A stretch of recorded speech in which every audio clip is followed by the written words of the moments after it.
book of face. Is this all Marvel stuff? What's that? Is it all Marvel stuff? Yeah, I think so. No. Yes. So we're all Marvel tonight. Yeah. It's a all marvelous Marvel threesome. Yeah. Yeah. A Marvel trifecta.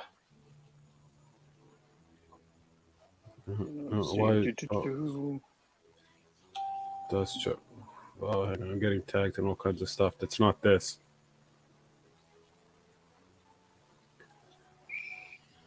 Did you share it or to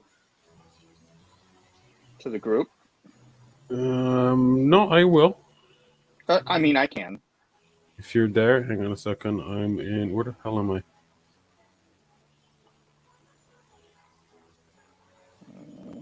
No, that's okay. Facebook is saying it's notifying people that we are live. Okay, I did share it to the MCC. Okay.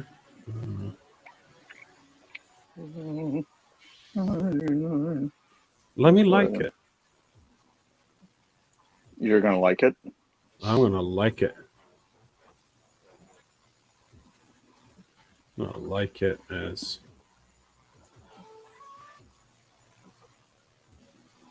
There we go. Yeah, well, that's as good as that's gonna get. Yeah. Here we are. One person has shared this video with their friends. Okay. Isn't that exciting? Well, good evening, gentlemen. Hello, Dre. What's going on? I think we're drawing. We're drawing? We're drawing pictures. Either of you see the description I gave this video? It's a preemptive. And I have been actually pondering how much is too much hot sauce. Well, that is a divisive topic. Yeah, but that's the third topic. We have to ease into that. You can't just boom. How much is too much? Dude, that's triggering. That's extremely triggering. I had to jump right out of that. I had to say something about that. Jay just skips all the foreplay. Yeah, just boom, hot sauce. Done. Dude, we're going hot sauce. When you bring up hot sauce, it's like, yeah, we're dropping the pants and going forward. We're moving. Let's see. Okay. Well, all right. What were the other topics anyway? Meaning of life, how to draw the female figure, and how much hot sauce is too much hot sauce. That's the topics I came up with. So if there's something more titillating that you would like to discuss. Okay. Question 1, 42. Question 2, cylinders and triangles. Question 3, that's up to you. Wow. Okay. Well, thanks for tuning in, everyone. Have a great weekend. Wait, how to draw an owl? Ooh. How do you draw an owl, Jay? Let's find out. 1, 2, 1, 2, 3, 3. That's a pigeon. It wasn't it?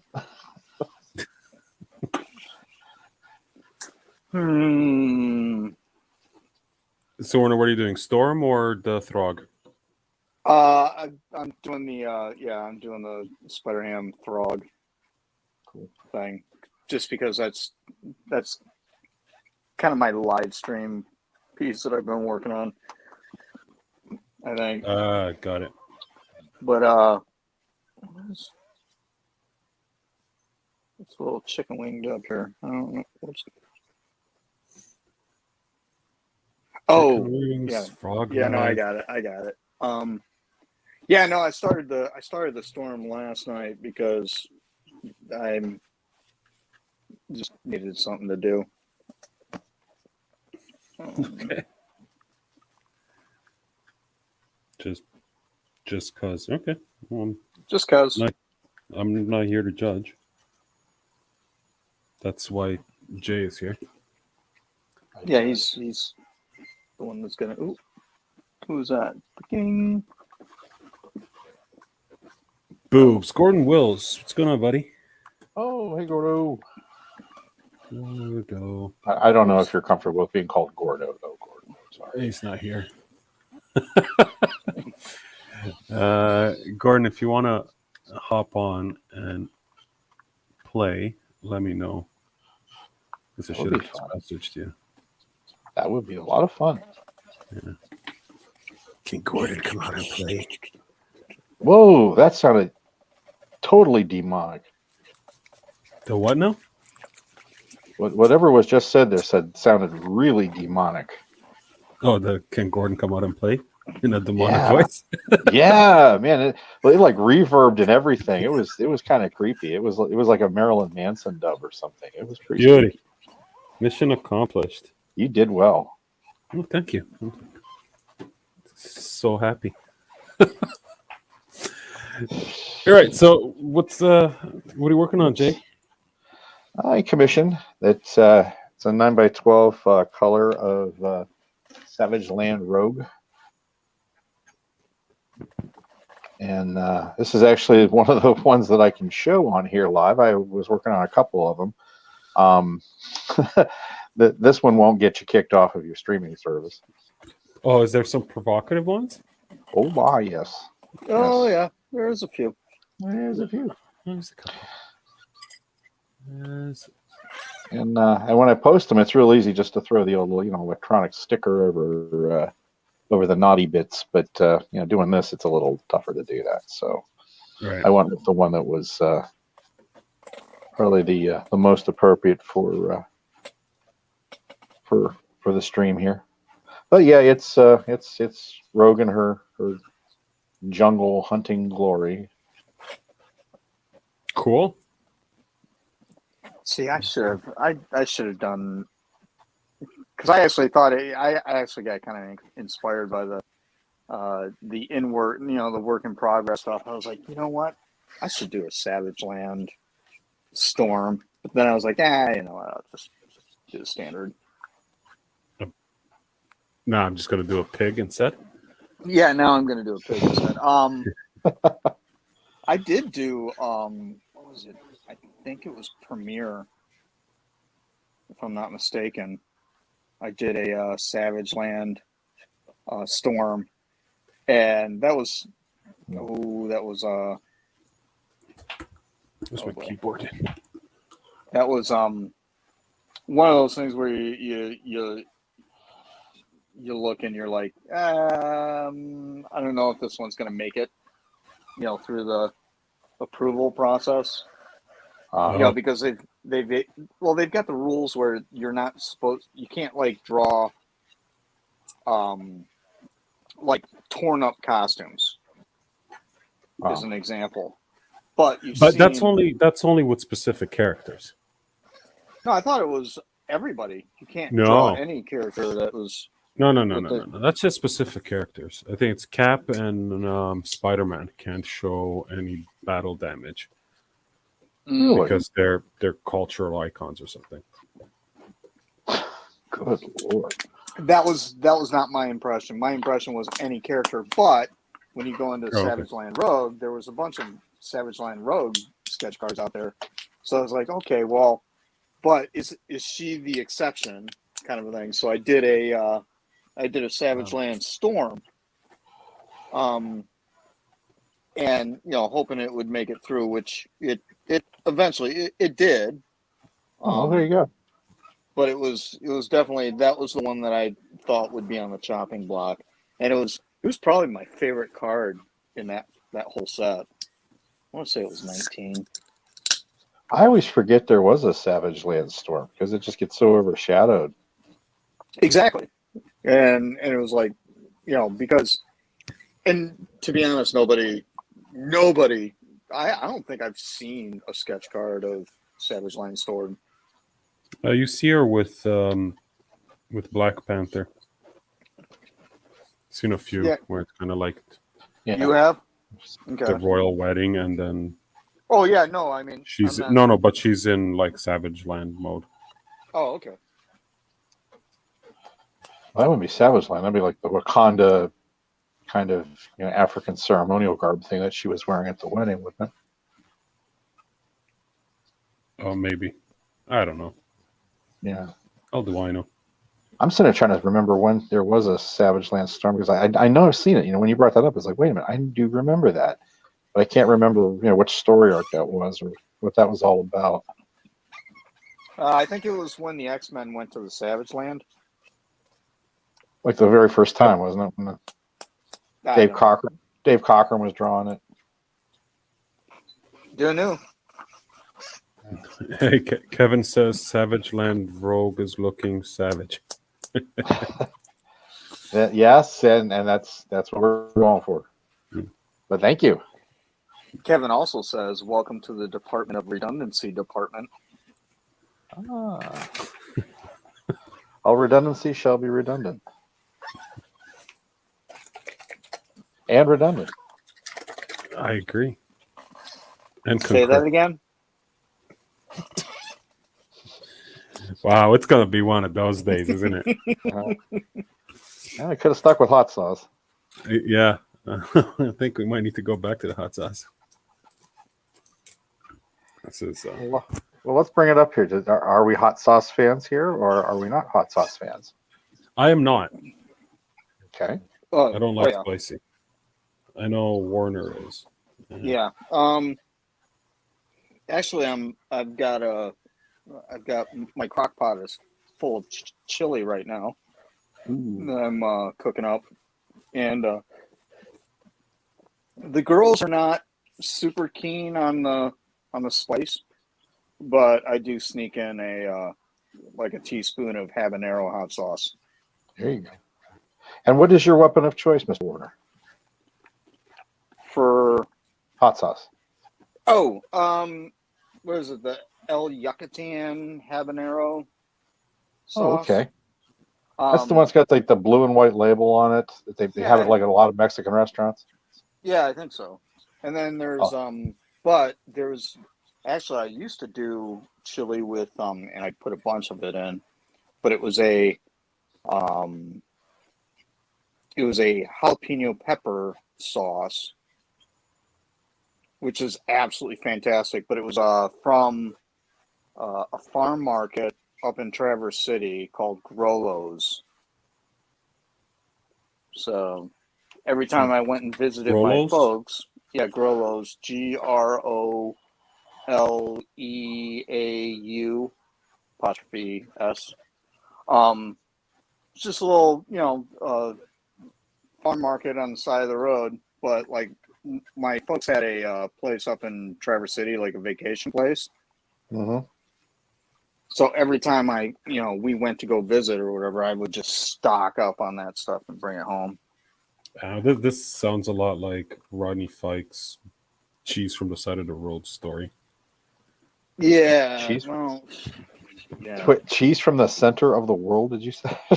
Side of the road. Oh, I was fixing the earbud, and I heard cheese from the center of the world. I went, "This is a story." That's a good story idea. Which sounds a lot like sushi from the 7-Eleven. Oh, yeah. Yeah. Ohio, it's kind of a safer bet though, because we got an abundance of Amish. Yeah. So you want to get the cheese in the morning? Yeah, you probably should. Get your morning cheese, because by afternoon that could. Yeah, by lunchtime it's going to be preserved. Yeah, by lunchtime it's going to be a little iffy. It's not pasteurized. No. Well, Brian agrees with me, and any hot sauce is too much hot sauce. But Kevin believes the nuclear sauce is the best. So it's one of those. I don't necessarily go that far. I'm kind of more of a flavor guy. I like that habanero sauce though that Josh was describing. I've only seen it in a store here once, and I picked up a bottle of it. But it is it's hardcore. It is not for the meat. It's got a little zip to it, but there's still flavor in it. And I agree with you, Jay. There is. if you get to that point where it's so hot where you can't even, it's just unbearable. Yeah. I mean, I like spice as much as the next guy, but I mean, if it's so overwhelming that you can't even, taste anything, then it's a bit much. Yeah, I just want to, it's you want just enough hot sauce that whenever you're eating something, you just taste the food, Right. and then there's like, and then after about 30 seconds or a minute or so, that's when your scalp starts to sweat. Is that how you That's like the measure it? perfect amount. Or even eyelids. If your eyelids start to sweat, that's fine. But you don't want to like immediately. You don't need to be hospitalized afterwards. Yeah. I mean, you don't need to, before you even get a taste of it. Your eyes don't need to be watering. Yeah.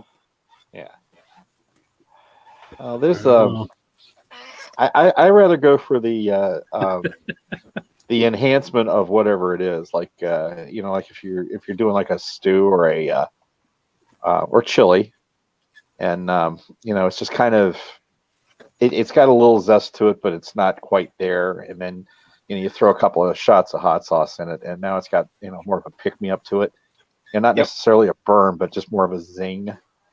Yep. That's kind of more in the area where I'm at. And I have to disagree with Kevin here. I think it should hurt more going out than coming in. But that's just a taste thing. I think it's it's got to be. Well, what they say, there's no accounting for taste, so. Well, not going out anyways. We get nasty. We get nasty here. Oh, sorry, it's at 6 o'clock yet. I take it back. We'll come back to that in about 14 minutes. I'm kind of discovering that once you start getting past 55, just about everything hurts going out. Yeah.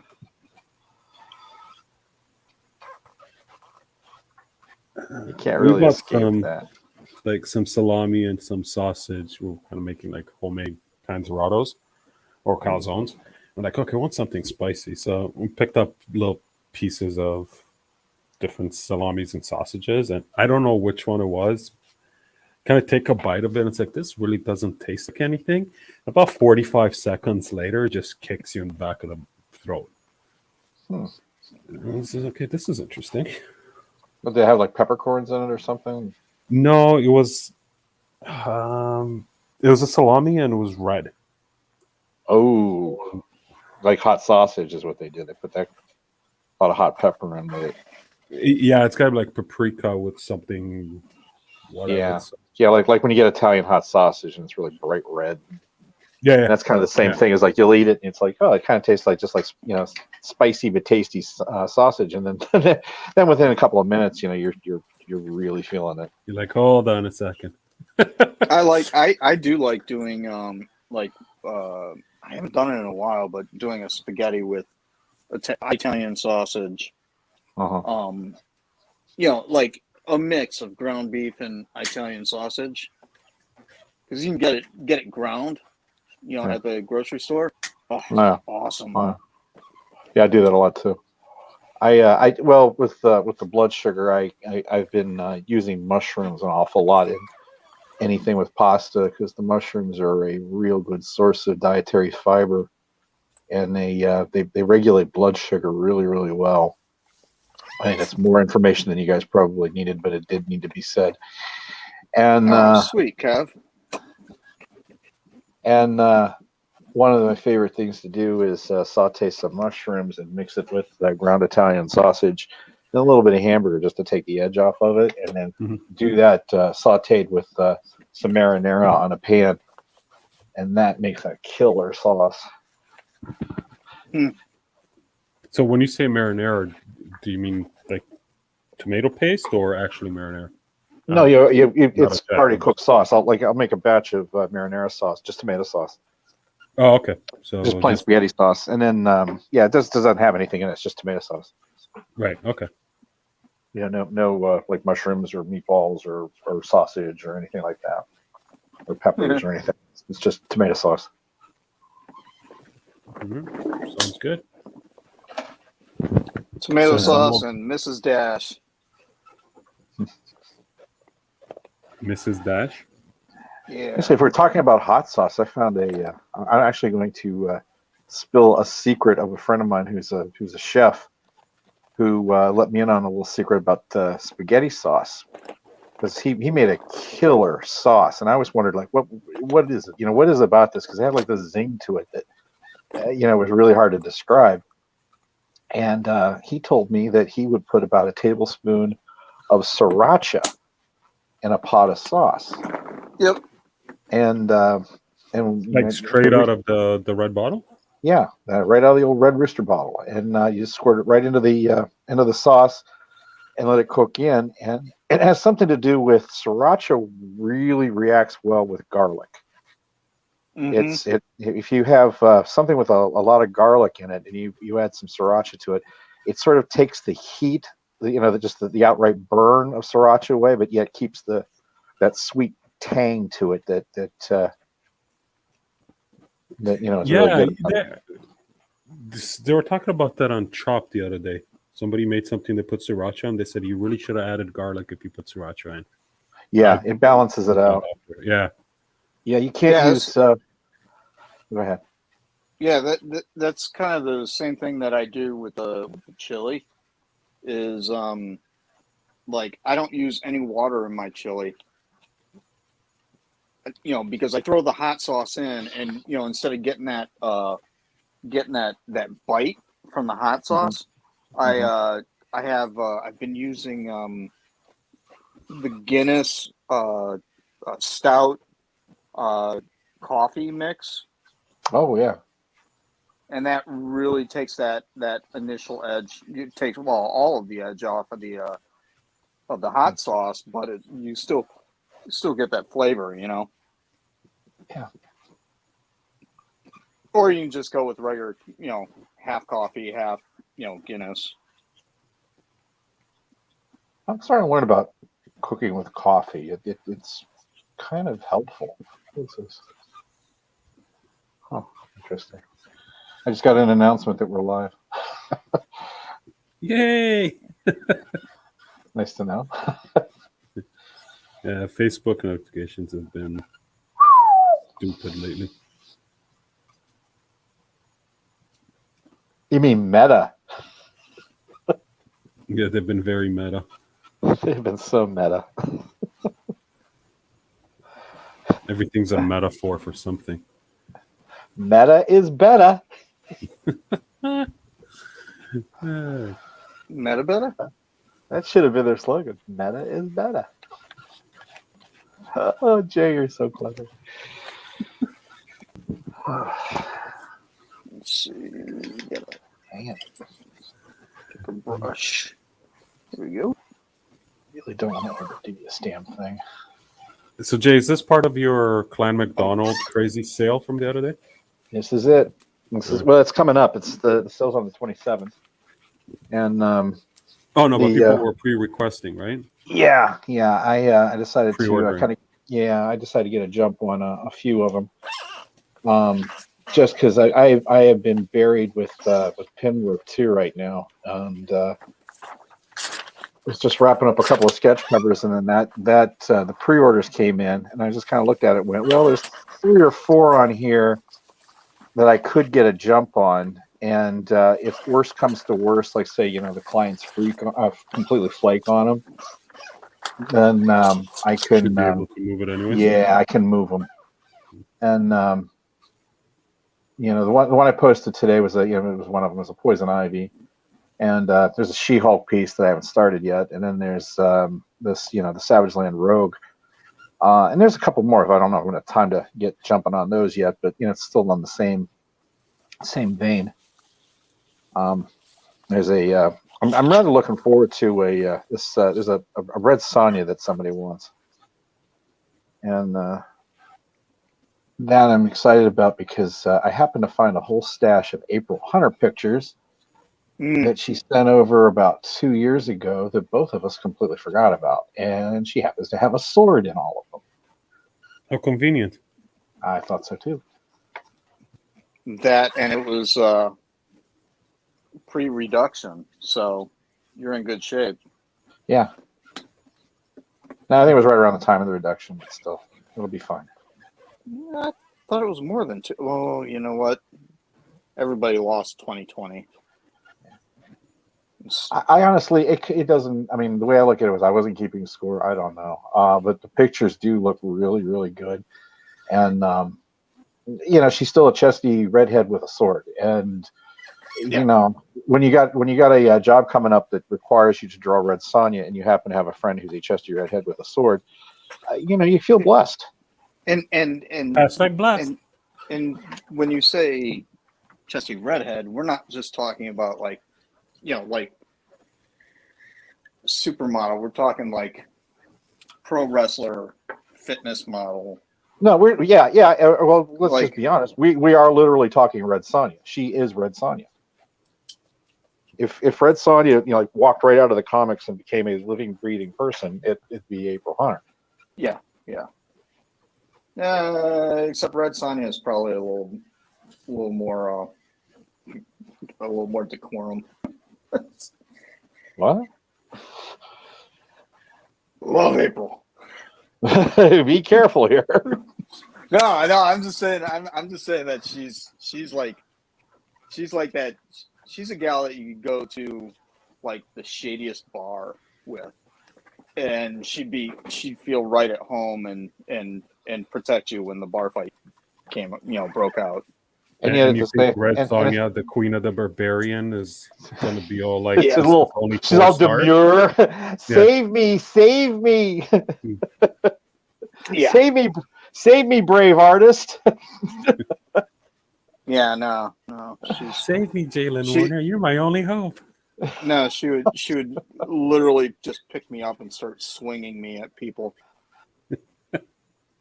What the hell of it is too? She's also somebody that you could take to, like an academic recital or a seminar or something, and she would just be right at home. Yeah, she actually is a very well-read person too. So she's just the best. Yeah, she really is. Let's go with add a little ink. What is this? What color is this? It's burnt sienna. Is that Babe? No, it's. Are you using Babe as a reference for your pig? I don't think so. I think you are. Yeah. Is it? Yeah. Okay. Dude, there's nothing wrong with that. That's the wrong just, thing. I think it's funny. That's great. Who knew? Yeah, those damn gel pens. This gel pen's pissing me off. Which? The white. Yeah, is it a jelly roll? No, this is a. No, these are a. This is a panda fly. I ordered it off of Amazon, and they suck. Well, the problem with those white gel, ballpoint pens is that they're great fresh out of the package, but you really got to work the heck out of them before they just stop working. It's like they clog up or something. I had a brand. It might be the Jelly Roll ones. They worked really, really well. They held up, and I still actually go back and use them a lot. But I'm running out of them. They're all kind of getting depleted. I'm gonna try this one here. Oh well, what was it? And Jay will know this. What I haven't tried it yet. Oh yeah, Jay knows everything about jail. What the fuck, man? Pardon my language. The old school way, like back in the day when if your ballpoint pen just stopped, got clogged up or whatever, yeah, you would just take a lighter to the ballpoint and then melt the pen, or you can do this. Well, try not to melt the pen, but glass surface and a ballpoint on the glass surface. because the glass will clean it right off. Oh, Unless okay. it's a freaking piece of crap gel pen.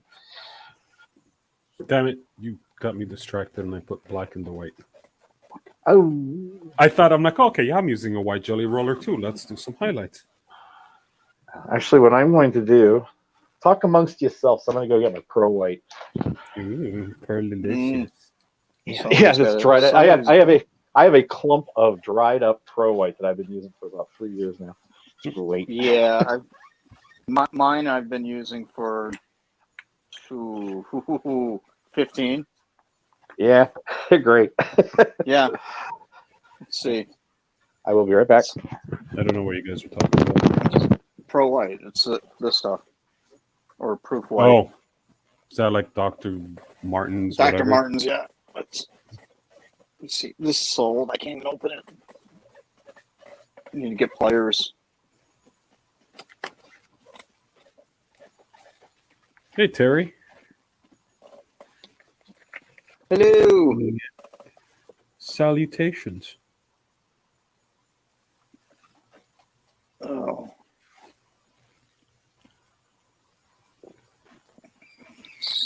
Bing. Bing. Did you get a bing? I got a bing. Bing-a-ling. I don't know what it means, but I win. Let's go with yeah. A little darker here. Have you watched Ghostbusters yet? Is that out? Yeah, Yeah, no. yesterday. Is it On like Wednesday. at the theater or something? I haven't been to the theater since the. It's at the movie house. Yeah, I haven't been out to the movies since prior to the whole shutdown thing. Before pre-pandemic. Yeah, exactly.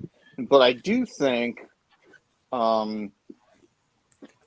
it's going to happen relatively soon. I think when the Spider-Man movie comes out, it actually comes out on my daughter's birthday, and she's a huge fan of those movies, of the Tom Holland Spider-Man. I mean, she likes the Andrew Garfield movies too, but she's a huge fan of the teenage girl. So she's a huge fan of Tom Holland.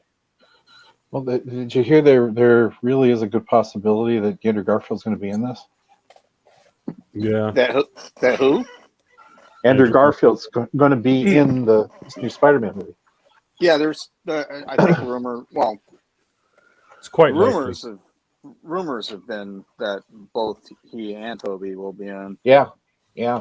So Well, I mean, being that it's a multiverse story, one of the things that they've been showing is when the new trailer got released, there's a great shot, like a wide angle shot of the Sandman in the background.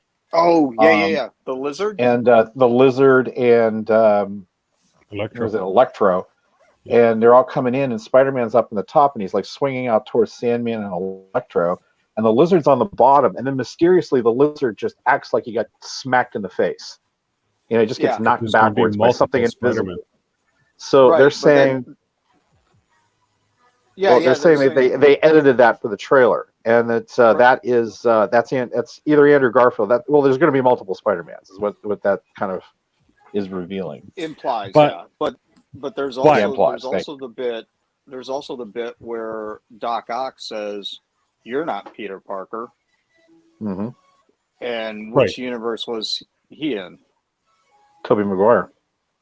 Right. So what I think we're going to see is multiple Spider-Man, but we're not going to see the actors behind the masks. So we're going to see multiverse type stuff. That would be so cheap and annoying if they do that. And I think we're going to see like 2099, Miles Morales, all kinds of Spider-Man. Now that would be cool. That's what I think. That would be cool. Maybe even a cartoon version. Wasn't there like rumblings of a Silk show, like Disney Plus thing? Yeah. or a movie. Yeah, I think it There's was. something. Yep. So that could be an option as well. That would be very cool. We'll find out soon enough. I mean, we're Yeah, what is it? The 17th? The 17th yeah, of we're December. like That about a opens. month away. Tickets are going on sale on 29th. Yeah. Yeah. Making Monday 29th, which I guess is that Cyber Monday? I don't know. When's What? Black Friday? The 26th. 6th. Yeah, so next Friday. So 29th, which is Cyber Monday, they're trying to make that into Spider-Man Monday. Oh, okay. Because that's when tickets are going to go on sale. It's looking really good. It looks like it's going to be a real event type movie, Oh, for sure. as Well, opposed to the now- Eternals. I think that the whole thing kind of got kicked off with the Loki series. You know, like the next quote unquote phase or whatever. Who's the big, where the big baddie was Thanos. Through those phases or whatever. I think it's all lead up to Kang. I think we're seeing Galactus. It's going to go. Actually, that's one of the rumors. That's kind of one of the rumors they're going with. Is it's kind of a red herring. Kang is going to be a big player, but he's not going to be the big bad. It is something about there was something about the Celestials and the Eternals was what they were talking about, where there was a hint about something that they say was actually kind of a reveal as to where they're going to end up going. And because one of the last movies in this phase is supposed to be the Fantastic Four. Is it the last or the first of the next set phase? One or the other. I don't know. I've heard both. I don't know. So you're saying that Kang is basically the Ultron of this Yeah. next Yeah, thing. yeah. That would. I was trying to think of who to compare that to, but yeah, it would be like the Ultron, where it leads into the next big villain. Right. But yet, isn't. Well, that makes sense with the Eternals and Null is coming. Hey, Rich. Sorry. And they can get away with it too if they want. It's like if they want to do it next phase, they can. If they want to hold off and just like do Kang, or if they're ready to run with it, they can, start dropping hints that Galactus is on the horizon, and you can't go wrong either way. Because with what they set up in Loki, Kang would be a good bad guy. Yeah. Yeah, especially since there are variants of him. Yeah, that's just it. He's he no matter what, and they explain that in Loki too. He's just going to keep coming at you. Well, that's the thing about Kang, though, is that Kang was, after he basically conquered his universe, he started spreading out to other ones, which again goes back to like the what if thing. It's kind of like what Vision / Ultron was doing, in the What If series. So, yeah, but see, you gotta look at it in the point, and Rich brings a good point that between Venom 2 and Eternus, Null could be on his way. Is that we know we're getting Gore, we know we're getting Adam Warlock, right? Those are more on the celestial level and more the cosmic level versus Gore is theoretically the first symbiote. If they go that way, first symbiote. Yeah. I know nothing about Gore the God Slayer. I just like Gore's sword is Null's sword. They crossed sword one day, and then it's all kind of downhill from there. Yeah, I didn't know that Ghostbusters was out, which would explain all the people that I've seen on the Facebook with like Ghostbuster costumes on and stuff. Who's excited about that? A lot of people are, and Rich is just saying that it's really recommended to any Ghostbuster fans. I was aiming that at you two.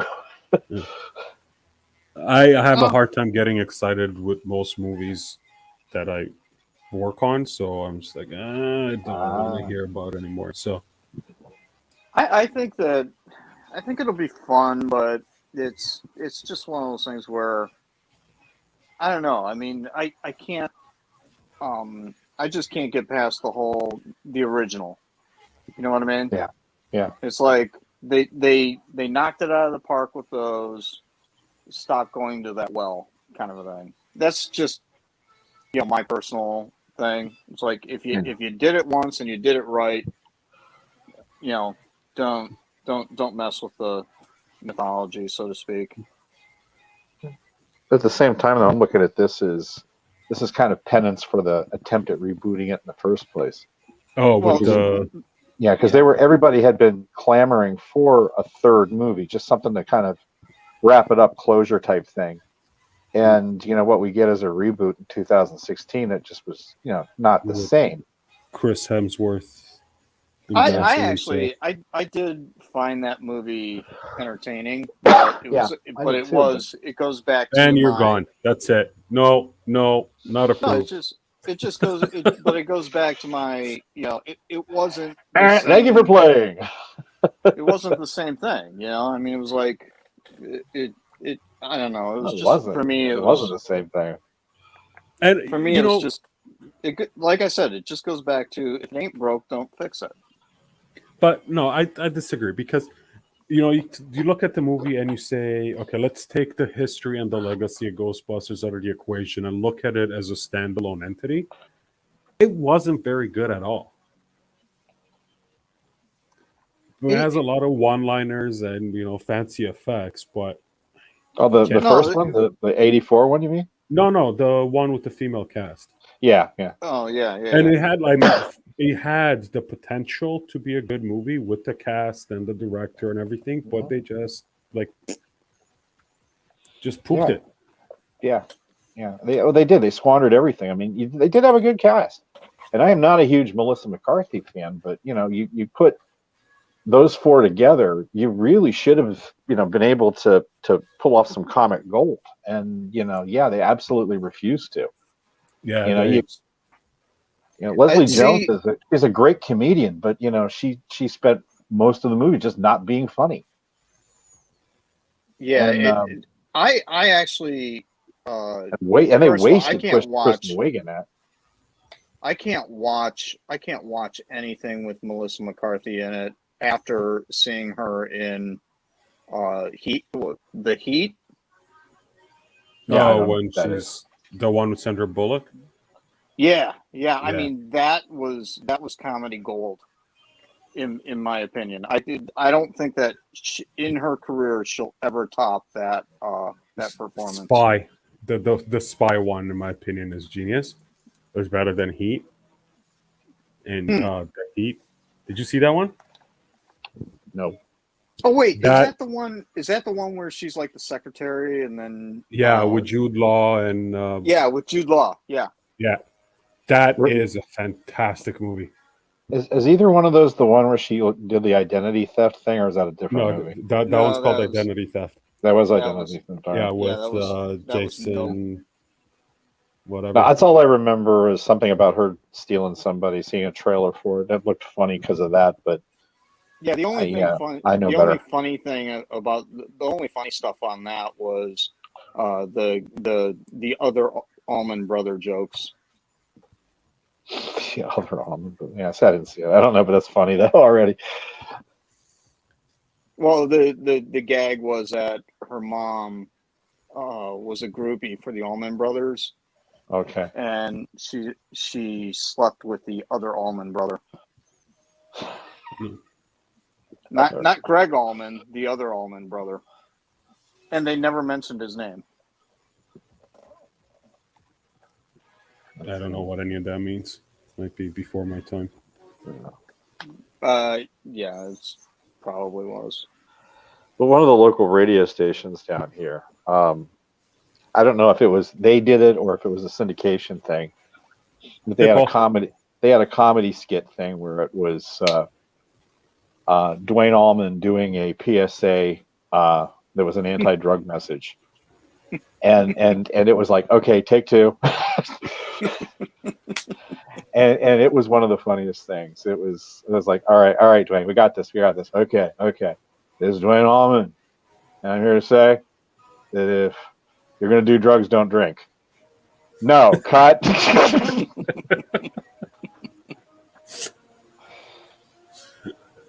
It's don't drink and do drugs, Dwayne. Right.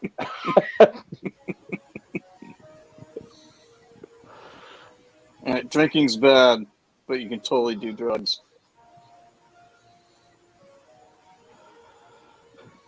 I think one of them was like, "Don't drink your drugs." I mean, it was just they just kept going on and on. It was really funny.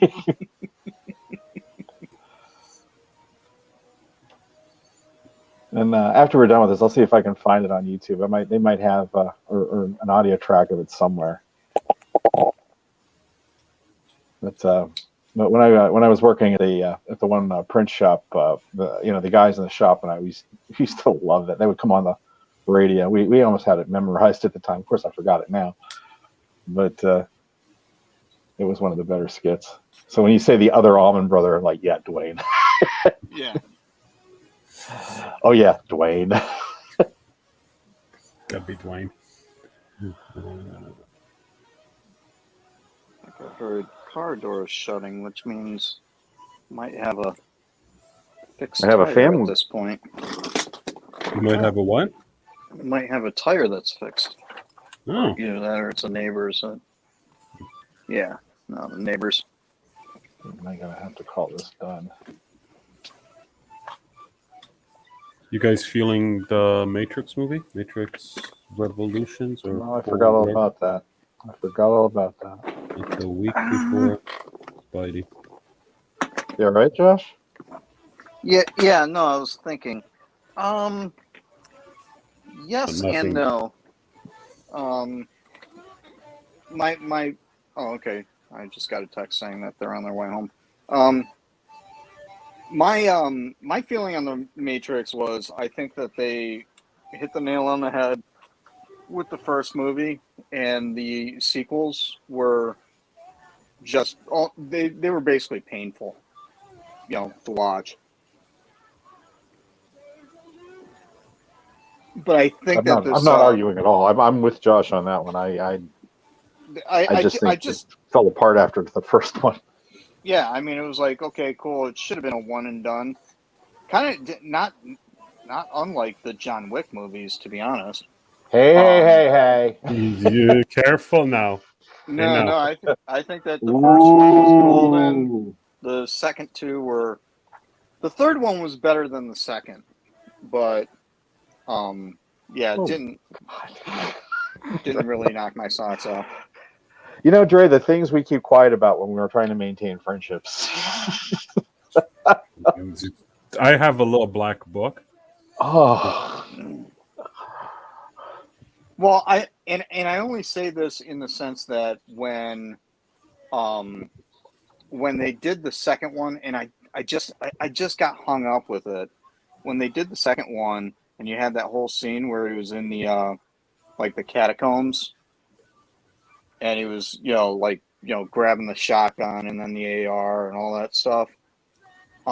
Dude, it was clear that it was choreographed by a stage designer for Three Gun. And I shoot. And this is where you're going with this? Well, no, I I understand and I can appreciate that because he can relate to it. I shoot Three Gun, and it was like, oh my gosh, this is just like I shot that stage, I mean, it seemed like it was a sporting event in the middle of a movie, less than a tactical thing. I don't know. It was just it was just one of those things where it just felt contrived. And yet you're fine with Sucker Punch. I'm fine with Sucker Punch because, like I said, it's always only ever been the world's longest music video. Nothing more. With pedophilia in it. Well, Yeah, I mean, what makes a good music video, That's true. right? I forgot. I did grow up in the 70s, man. It was. yeah, I mean, it was. I mean, it was no thriller, but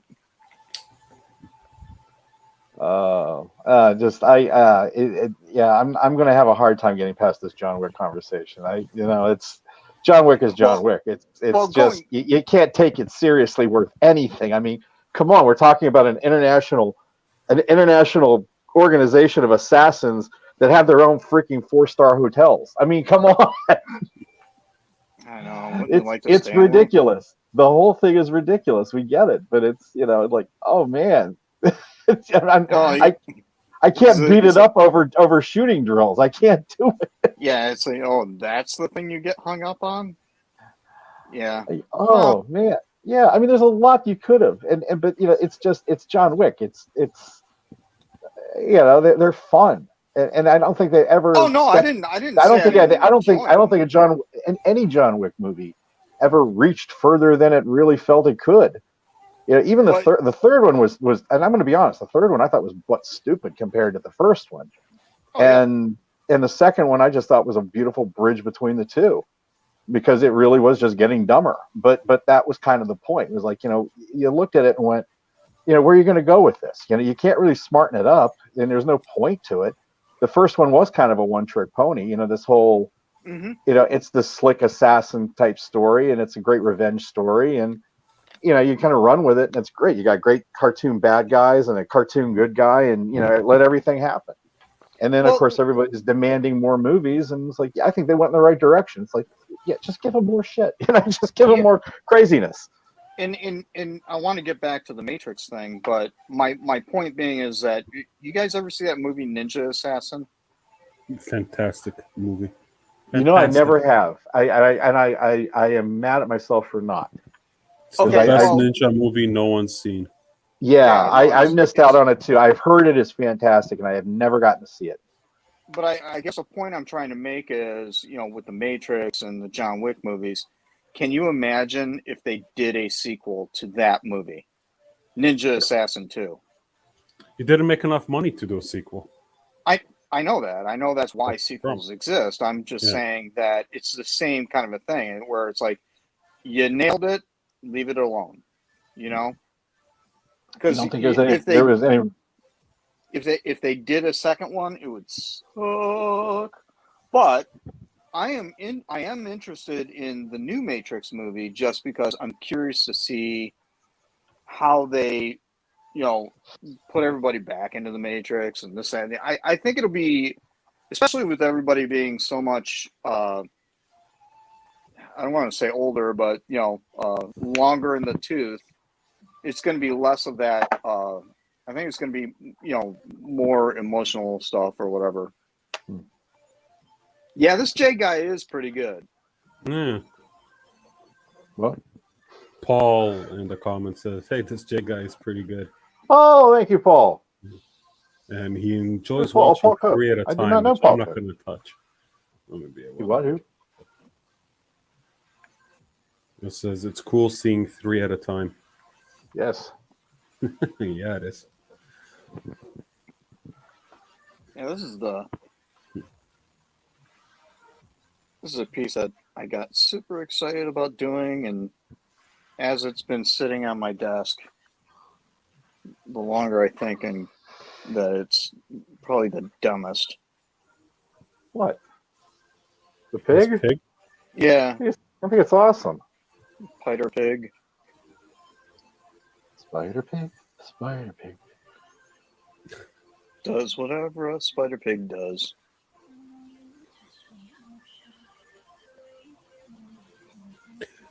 Jay, do you have a name for your fans?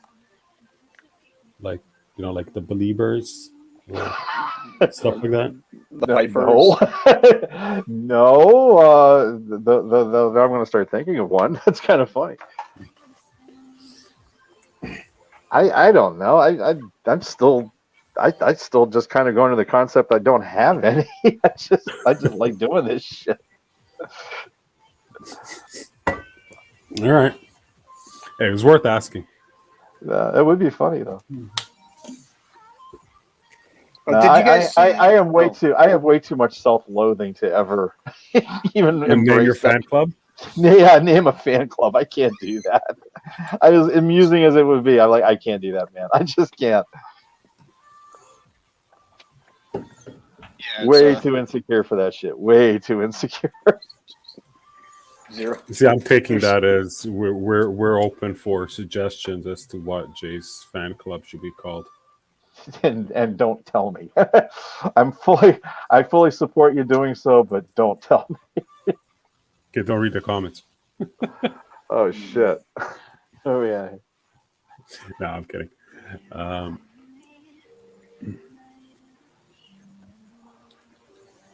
So those of you watching that don't know who Jay is, You're not missing anything. Da, da, da, Yeah. da, da. there you go.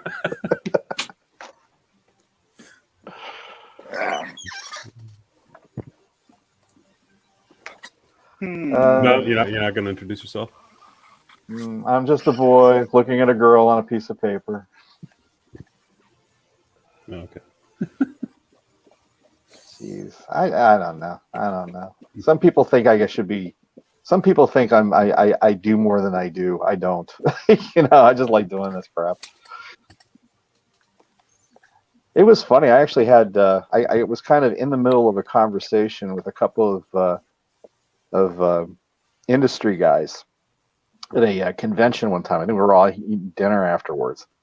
I mean, I do know a couple of these guys. As Warner does too, and I'm sure you do too, Dre. We run into them at shows. We've seen them so many times, and we were all just. Anyone. Yeah, you do. You lie. You lie. Okay. Go on. But anyway, somebody had talked about veterans in the comic business, and they pointed right at me, and they says, well, take Fife over there. He's been doing this for 25, 30 years. And I just kind of looked at him and said, no, my very first show was 2005, and they didn't believe that. But, a lot of that was, Warner and I talk about this too, is I kind of follow his playbook on this, which is when you do a show and you meet people, or I mean, even if it's just, people coming up to your table, you act like you've been doing it for 40 or 50 years. You push the confidence whether you got it or not, because, it's a professional thing to do. And, you're not really trying to deceive anybody. It's just, you're just presenting yourself, and you're trying to do it the best you can. And I haven't. Yeah, that's it. Yeah, no, I watch your shows, dude. What do you think? I learn a lot of this crap. But yeah, it was a lot of artists at shows. I started noticing just kind of sulked, or they just sat behind their tables and just expected people to come up and tell them how great their art was and how wonderful they were for creating it. And when that wasn't happening, was just kind of feeling like, wow, we missed out. And I'm sitting there with my stuff, and I'm looking at what other guys are doing, and I'm like, it's not really sizing up to some of these guys, especially guys that have been in business for 20, 30 years. And I just kind of went with the whole idea of, well, make the most of it. Talk to them, be friendly, be just be chatty, and or better yet, distract them from what I think is crappy artwork on my table. Exactly. That is absolutely the key. Yeah. Oh, don't mind the short legs on Storm here. Let's talk about the new Avengers movie. No, Be memorable. That's Yeah, exactly yeah. it. I mean, you want when you try and build a fan base, or at least this has been my approach, was always look, people are going to like your work, I mean, because art's so subjective anyways. You're going to get people that are going to love your stuff, or it's just not going to do anything for them, right? Yeah, which is right. fine. So the thing is, and I know Jay can attest to this. There are people who may not, my art may not be quite their thing, but they'll still buy stuff from me because they just like hanging out at the table and chatting with you. You know? No. Let's say it Take for it what back. it is. No. Take that back. No, really, take that back. Because it's a trick matter is of not being a fan of your work so much as a fan of you well, as no, an the trick. individual. The trick to it is it's that word selling. They don't walk away from it saying, "Oh, I bought this because he's such a swell guy." They're buying this because you convinced them that it's fantastic. We're never going to look at our work and go, "Oh, this is the greatest thing in the world," because we have decent souls. We're not arrogant, crazy people. We're not delusional, but yet Hold on. Choose your words wisely. we suck. All right, we suck. Can't believe anyone's paying us for this shit. Which is why we have no. What I'm trying to say is, like, if you people don't really give a crap about technique. They truly don't. If that was the case, you'd be seeing Joe Bonamassa on TV every 5 minutes instead of Kim Kardashian. Yeah. And this is what they're going for. They want to go for things that are memorable, that are sensational, or just things that just make them smile. And when you're doing a show and these guys come up to your table and like with Josh's case, they're saying, "Oh, tell me about Mighty Moose." I watched him. He lights up. He starts telling you this whole story, the backstory, the characters, the little anecdotes about the whole thing. And people get entertained, and before they know it, they're like, "Damn it, I need to read more about this." And not one person's going to sit there and go, "Oh, the art doesn't hold up to these, so and so image artist or so and so Marvel artist." No, they're going to go, "I want this book because, damn it sounds cool." And they're going to look at it and go, "Yeah, the art works with it, the story works, everything works. I'm glad I bought this." And when they see him again, they're like, "I like that book. I want to buy it again." And that's the key to it. I've sat next to guys that were just like freaking amazing artists and weren't selling crap because they didn't know what they were, they didn't know how to sell. All they knew how to do was draw. And people came up to it and looked at it and went, "Oh, that's pretty good." And the guy would go, "Thanks." And that's kind of it. Now, the problem with that is when you're at a show, how many guys are that technically versed at that show? And the answer is just about all of them. You're competing against. I mean, So you're Michael Turner. So you're Jay Lee. The thing is everybody's going to look at your work and go, "Wow, that's really, really good." But they're also going to be saying, "Yeah, but it ain't Jim Lee." And it all kind of is the same thing. The work is very, very structured similarly. And if anybody was going to sit there and go, "Oh, this artist is fantastic," well, yeah, he is, but so is that one over there, and so is that one over there, and so is that one over there. And when you're at a show, you're not judging an art show. You're there looking, for stuff that you like. And the truth is, and this is another thing Warner talks about with me a lot, is when these people come to a show, they're not sitting there looking for, okay, who's the best artist here and we need to buy from them. No, they're like, "I want to buy Deadpool prints. I want to buy Rocket Raccoon prints. I want some sexy crap." That's what they're there for. And and whatever, and that's the truth, is like art is very subjective. They're going to look for what speaks to them. I mean, I do that when I go around and look for art. I'm not sitting there judging from any technical scale. I'm sitting there going, what speaks to me? And I do, and I'll even commission from people too, just because there's something about their style. It doesn't mean that I think they're better than anybody else. It's just I happen to really like that style. Yeah, it speaks to you, and I agree with you there in the sense that there's some artists that I think are fantastic artists.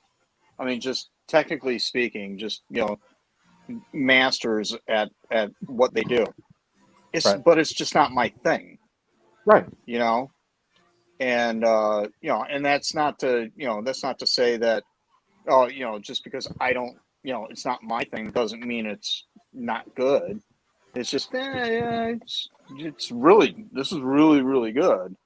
Yeah. Oh, cool. It's like, but no, I'm not interested. Yeah, they're like, all right, the guy that was sitting next to me at Baltimore, very good artist. He does watercolor even.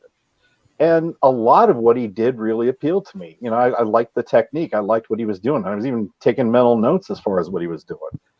Mm-hmm. But when it comes down to it, it's like a lot of those pieces I wouldn't have bought because they just didn't appeal to me.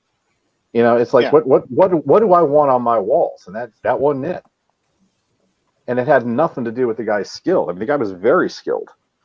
Yep. But at the same time, it's like, I'll walk around and, I'll see some kid who's, doing some anime stuff. And if the subject matter and the style gel well enough, I'll be like, oh, yeah, I want that. And it has nothing to do with anything. But yeah, that's what cracks me up is like this whole fan thing. I appreciate it when people say, oh, they follow me and they'll buy multiple stuff and they're like, oh, he's so good and all this crap. And I'll be like, yeah, thanks, man. I really appreciate it. No, I really love hearing that. But the important thing to me is, I'm not doing this to try to impress anybody. I'm just kind of doing this because I kind of feel compelled to do it. I kind of feel like I'm a one-trick pony. I can't do much else. I can make a decent pot of marinara and this. I don't know. Boy, I went off on a tangent there. I'm sorry. No. I'm just trying to figure out what this has to do with John Wick, but because actually we were talking about the Matrix. That's how John Wick thinks. Okay. Got it. Okay. Thank you for closing the loop. There we go. Now I was trying to remember how do we get on this, but it was the whole fan question. Yeah, it was your fault. My fault. It's the F maniacs, by the way. The F maniacs. Yeah. I'll actually go with that. Can I make shirts? You can do whatever you want. You're a grown ass man. The Fife fanatics. I don't like that. Nah. All right, so now we're off to Sabertooth. Yeah, this is the second half of that Wolverine thing you posted, right? Yes, it is. Is it a wraparound or is it 2 books? It is 2 books, and let me see if I can find the other one here. Is it the same client? Yeah. Cool. Yeah, this is kind of how it's going together. There we go. So Paul says, I like Bernie Wrightson, David Finch, Stephen Platt, Todd McFarlane, Sam Keith. Actually love most artists. And they all love you, man. They all love you. And you know what? But to Paul's point, though, they each have a different flavor to them too. Yeah. It's not like oh gosh, what was it? Was it Top Cow? Was that the one that Michael Turner was at? I think so. So it wasn't like everybody was trying to ape Michael Turner and have the same look. And I'm talking about the early days of Top Cow, right? Or when Michael Turner really kind of blasted off in that at that company. It was like there was a lot of that, people trying to catch that lightning in a bottle with their own work and stuff. Right. And so it was, but you take guys like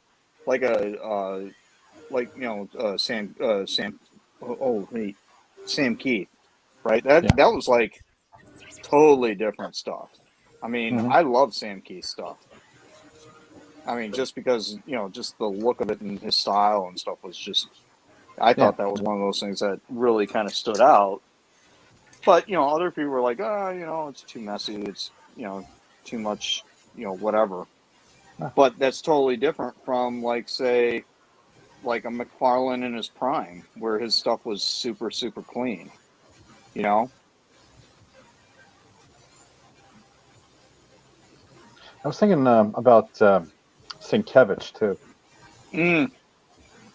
Sienkiewicz is probably one of my favorites, all-time favorites.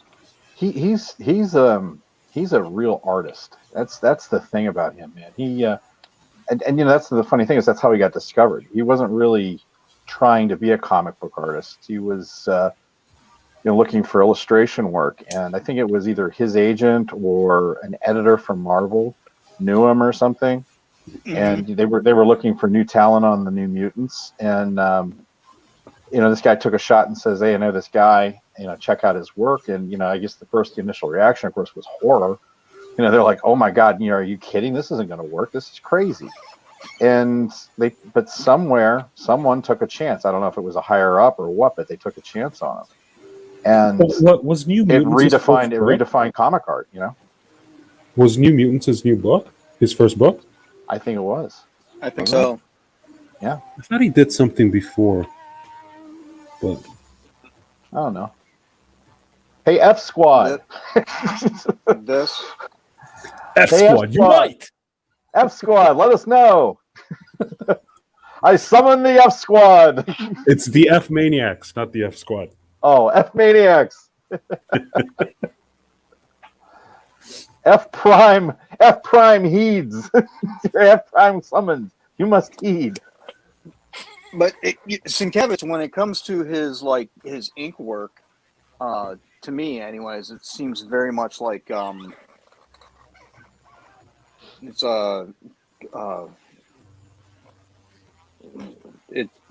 almost got that Bernie Wrightson. It's like Sienkiewicz is like if Bernie Wrightson and Simon Bisley had a baby. Yeah, a lot of Bisley, yeah, a lot of that. I also see a lot of. I also see a lot of Frank Miller in his ink work too.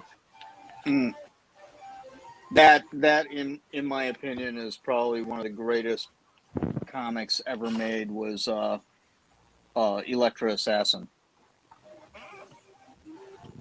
which was Frank Miller and Bill Sienkiewicz. Yeah. Just the artwork itself, because it was like, that entire book was like a collage. Yeah. It was all multimedia. Can you imagine having an original page from that book? Well, it probably weighs like 14 pounds. Yeah. Oh yeah. Just the amount of glue on it alone. Well, that's like the old Agents of S.H.I.E.L.D. that Steranko did. Yeah. Go back and look at some of that stuff. And that's the thing. Even Kirby experimented with that back in the day. And I remember, I think it was a couple of old, I want to say Fantastic Fours that he worked on. That a couple of pages, all of a sudden, he started playing around with Xerox. Yeah. He was Xeroxing crap and photographs, and then cutting them apart and recollaging them, and it was real pop art looking. And of course, when this came out, it was like pop art was the thing in the gallery scene, and he was kind of paying tribute to it, but it was just amazing. Well, and I was actually going to mention the whole Xerox thing, because that was the thing with and back to your point where Sienkiewicz is like a real artist. He's not just like a comic illustrator or whatever, you know. Yeah. Fine artist would probably be a better thing to say. I hate to use that term, real artist, but yeah, I think fine artist would probably be a better phrase for it. Right. But like when he did, Electra Assassin, they had the one character that was the like the candidate for president. Yeah. And his face was always exactly the same. And what he did was, I don't know if it was a drawing or a photo or something that he took, but he turned around and did it like a Xerox copy of it. And it was always the same face. And it was just like this high contrast. Because, back in the day, keep in mind, this is back in the 80s, right? Yeah. So the Xerox copies of photos were just really shitty. It was it was like a cassette tape recording of a cassette tape recording of a cassette tape recording of a song that you recorded from the radio. Yeah, but then again, being in the early 80s, that's why it was such the rage, is because that look was so punk rock. Because it was think of every flyer you'd ever seen. But what I'm saying is that the thought behind doing that for a politician was genius. That's where the real artwork was that it wasn't, that was specifically done because, this is just a cookie cutter politician. And in order to illustrate him, he literally used a Xerox machine. Yeah. You know, he could have been a Xerox of like Bobby Kennedy or something like that. And that was basically the character and how he was illustrated throughout the entire book. It was brilliant. Yeah, he makes a statement. Suddenly it's relevant. Yeah.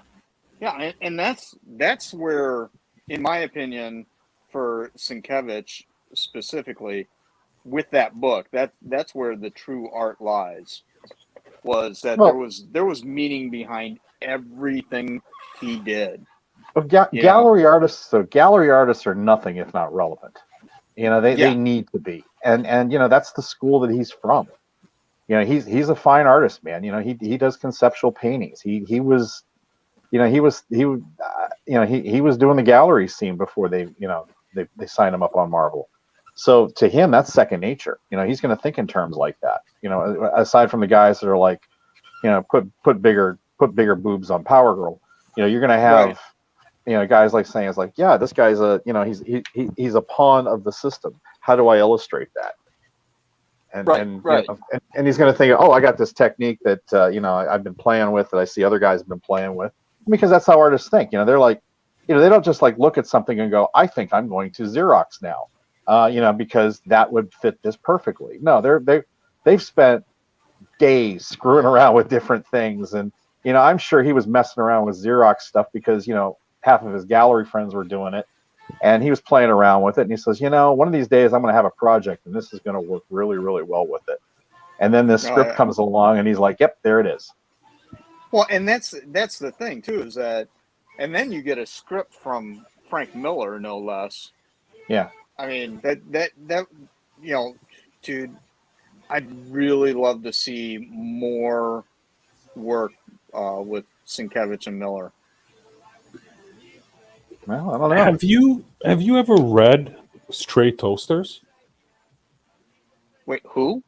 Stray Toasters. No. Oh, you need to look that up.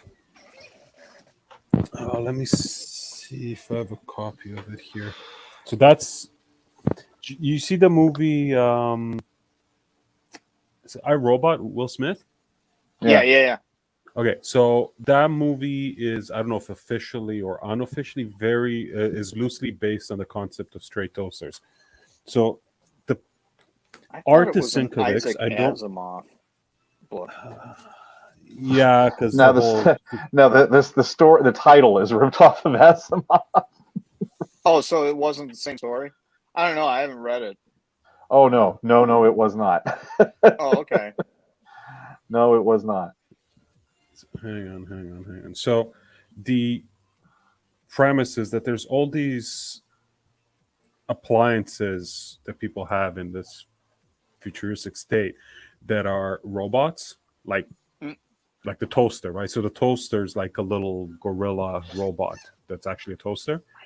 And they're just, people are like, okay, just a robot. But then one day, they're about to destroy this one toaster, and he gains consciousness, and he says, no, don't kill me, right? So it's iToaster. Yeah. Yeah, I mean, I have the book as well, but there's the sketch of the cover. You've never seen this? No. Well, you gotta look this up. I gotta find And I think he wrote the actual story too. I don't know, in my defense, I live in Ohio. We don't really get a lot of cool stuff. Oh, it's an indie press. Oh, here it is. I got, just because I'm on. There's the colored version of it, or the colored sketch of it. Oh dear God! Just because I'm on a. Dear God! What are you? Oh, nice. That is so cool. Oh my God, that is beautiful. I mean, I have this old Sienkiewicz sketchbook, right? But yeah. Let me see if they have any more stuff about this here. Oh man, I gotta find. Yeah, we've gone into this thing where Look at we're that. just kind of showing off books. Yeah, that's nuts. That is nuts. I remember like back in the day when I was there was a guy in my squadron who he literally walked into a comic book shop and was like, yeah, I want to check out a comic. He was like, what's the best book you got here? And the comic shop owner was like, this. Oh, hard boiled, yeah. And so he got it. I read it, and I was like, yeah, that's pretty good. And again, I mean, I was a fan of Frank Miller before I knew who Frank Miller was. I just happened to read like all these books and said, this is like the best thing ever. Not knowing that it was the same dude that did all of these books, right? So anyways, I did, I think it was a second C2E2. And guess who I was sitting next to? Really? Was it Frank Miller? Jeff Darrow. Oh. So it did it. Okay, sorry, that would have been a hard guess. Like I might as well would have said Sinkovich, right? I'm just feeling let down at this point. That was really anticlimactic. You're just talking about Frank Miller. No, Guess I mean, who I sat next to. No, I mean, because Jeff Frank Miller? No. It's like he said he's been talking Frank Miller for like 10 straight minutes, and guess who I was sitting next to? Some guy you've never heard of. Thank you, Josh. Oh yeah. Behind, man. Guess who was behind me? It was Tony Moore. Oh well, yeah, I don't care anymore. I don't care anymore. You ruined it. Yeah, I'm clearly I'm a terrible storyteller. Oh, I'm sorry. That was fun. I'm looking for. Can't find it. I was looking for my Electro Assassin. Well, now these guys that you were mentioning, pardon my ignorance. I don't even know who those guys are. Though, who are they? He's gone. He's gone. I think he offended him. Damn it. So while he figures out what's going on there, so with John Wick 3, that's Parabellum, right? Is that Parabellum? Yeah, the third one was Parabellum. Yeah. So I'm in a marketing meeting talking about the movie, and this wasn't with the studio, so somebody's like, what does Parabellum mean? And for some reason, like with straight face, nothing, I'm like, oh, it's a weird type of mushroom that's found in places, right? And we just move on, right? Because it was talking about something that's blah blah blah. Nothing special, nothing to. I don't think anything of it. A couple of weeks later, we're in a meeting with E1, who's distributing the film in Canada, and the marketing persons are kind of doing their spiel, and they're talking about, oh, it's such a great movie and what it means and what it is, and she goes, you guys know what Parabellum means, right? And then this other guy that was with before is like, oh yeah, it's a type of exotic mushroom. Oh! And and they explained to him why he was wrong, and I just bowed my head and laughed. And my work here is done. Yeah, it's like, this is exactly how it works. They're like, I think you're thinking of Portabella. Like, no, Parabellum. Sounds about right. It's John Wick versus. Did you guys kick me out? No, you were talking. No, we thought honestly, Josh, I thought you stormed out because I offended you. I'm not kidding. Oh, no. And it didn't help that that's what Dre said. You know what was funny was I was like, these guys booted me out just because I turned around and talked about Jeff Darrow. No, I heard Dre say something like, "Oh, he's gone," and I looked up and said, "Oh, where'd he go?" He says, "Oh, he was mad and he left." Like, what? Yeah, well, you offended his sensibilities. Oh dear God! You can't joke about that crap nowadays, Dre. You really can't. It's sadly that's I know. I'm not. We live in I'm not days, with right? it. Yeah. Jeez, that has actually happened to me. You offended someone and they left? Yeah, actually family members. Oh, shit. Sorry, I didn't know. Yeah, I had a cousin that literally I did not speak with for almost a year. Well, Oh yeah, man. but in some cases that's not necessarily a bad thing. Still, I've done that with family members as well, and it's been kind of a okay. And then later they turn around and like try and shift the blame and do the whole, hey, are you mad at me? No. Well, we haven't talked. Yeah, well, you kind of stopped talking. So oh man. Unfortunately, I've done that at shows too, which is I try not to, but sometimes you'll get somebody that comes along where it's like, yeah, I can't let it ride. Can't let it go.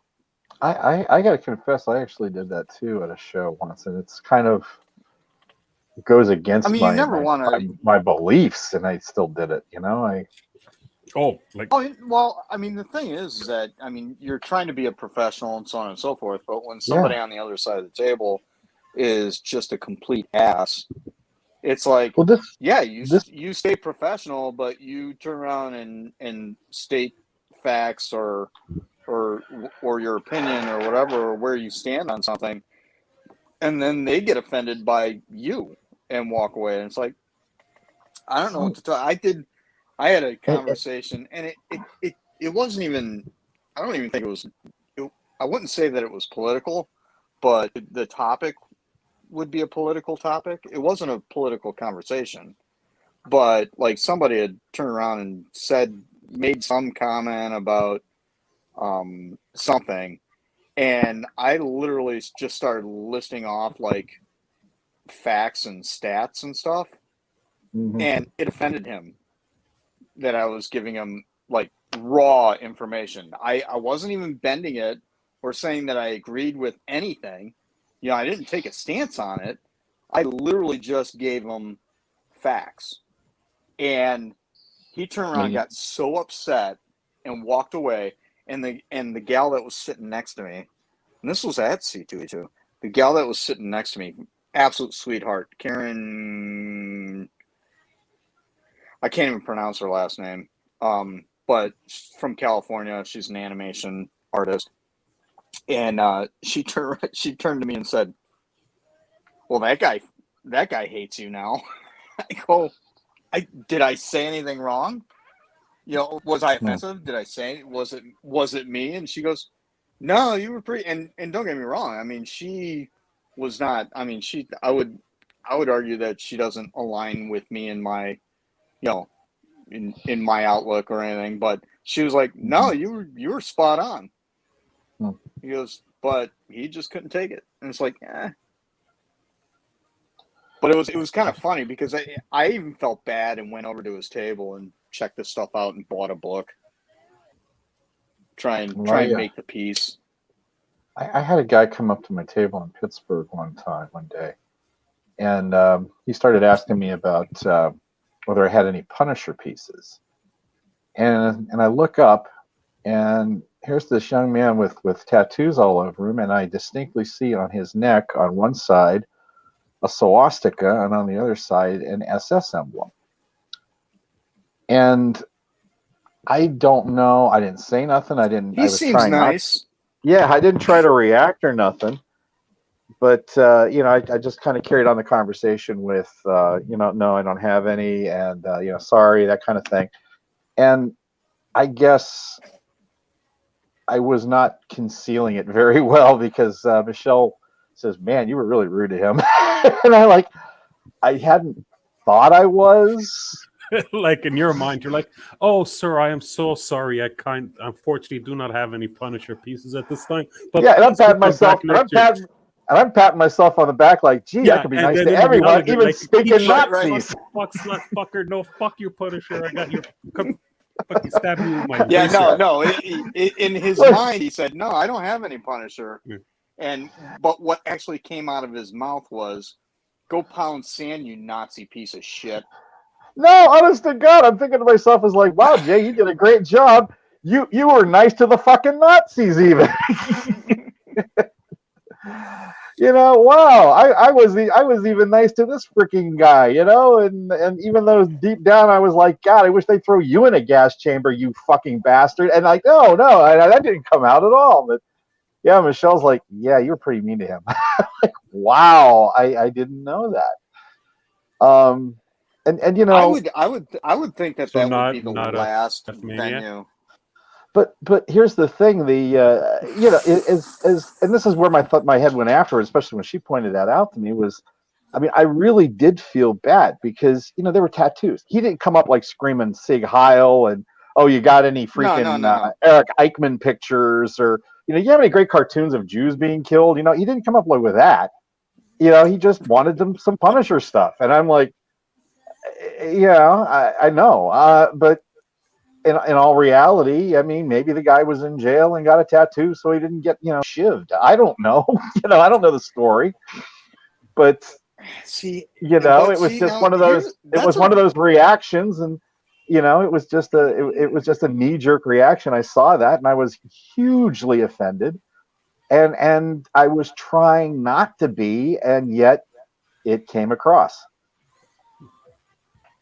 I see, and that's actually a very good, that's a good topic, just in the sense of, okay, how do you approach that? I mean, like Drake, if somebody if that happened to you at a comic convention, I mean, how would you handle that situation?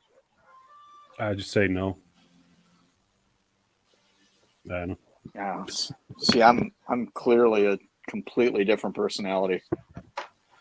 Well, that's just it. I had no intention. I would have totally gone into, you know what? I don't have Punisher because, to be honest, it's not like he's a really sought after character.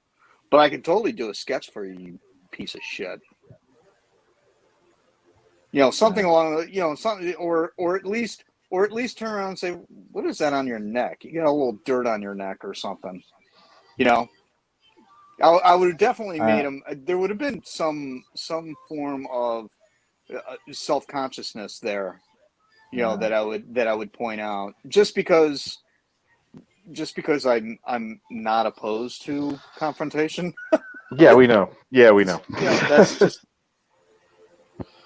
just the kind of person I am. It was just one of those days, man. Yeah, I thought I was in control, and it turns out I wasn't. Like I said, definitely not enough. But yeah, right. But that's definitely one of those things that kind of, because especially when you look up from your drawing pad or whatever, and you go, "What the shit?"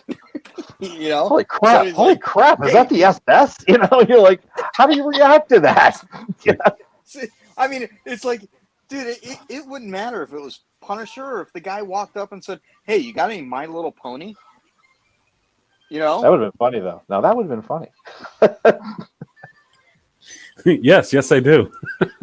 Yes. No, I don't, but I'm gonna whip up a sketch for you right now, buddy. Oh my God! So, you see the producers? Yeah. For oh gosh, what was that? Oh Lord. What's the old the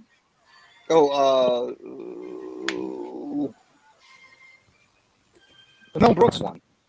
Yeah, the producers. That's what I said. No, not that one. It was the other one where they did a musical about Hitler. Line. No, it wasn't a musical. It was what's the big Macbeth line? Wow. He got me, man. To be or not to be? That's Hamlet. Yeah, that's Hamlet. Hamlet. I'm sorry, it was Hamlet. It was To Be or Not to Be. That was the name of the movie. Oh my God. I have these conversations with Michelle. Please don't do this to me now. No. It was To Be or Not to Be. It was a Mel Brooks movie where he was it was actually not. It wasn't like a particularly funny film, but it was like he was like a stage actor. Oh Or wait, whatever. that's the one where it was with his wife in it, Anne Bancroft, and they were the vaudeville performers in Poland during the war. Right. Yeah, And I they saw. I sent did all the see that. people I out did of the see that. stage. Yeah, I did That was see a that great one. film. Yeah. Yeah, that wasn't really a comedy. I mean, it had No, humor, not but at it all. was meant to be a No. comedy. Well, I probably threw you off when I said, "What's that Mel Brooks film?" Yeah, and what's Yeah, that McCraft and quote? you mean Blazing Saddles? No, that wasn't it. Is And it that one, Spaceballs? I think it's Spaceballs. I think it's thinking Spaceballs. Spaceballs. Yeah, definitely Spaceballs. Yeah. Shakespeare said, "May the Schwartz be with you," didn't he? Yeah, he did. He did. Yeah, that's it. Shakespeare said, "Somebody's got to go back and get a shitload of dimes," which is, believe it or not, of all the lines in that movie, that's probably my favorite line. Just Slim Pickens. Again, you're going there. Somebody. Oh yeah. It's Again, you're going there. It's just the funniest thing ever. I mean, it's so ridiculous, but it was like Slim Pickens, the way he actually said it. I know. That's the way he says anything. Dang gummit. Yeah, it was like, now somebody's got to go back and get a shitload of dimes. What about Dr. Strangelove, where he's reading off the survival checklist, and he stops at, "Hey, fella, you have a good weekend in Paris with this." I mean, he's great. I think he's got Go ahead. He's working on a new movie, isn't he? He's dead now, I think.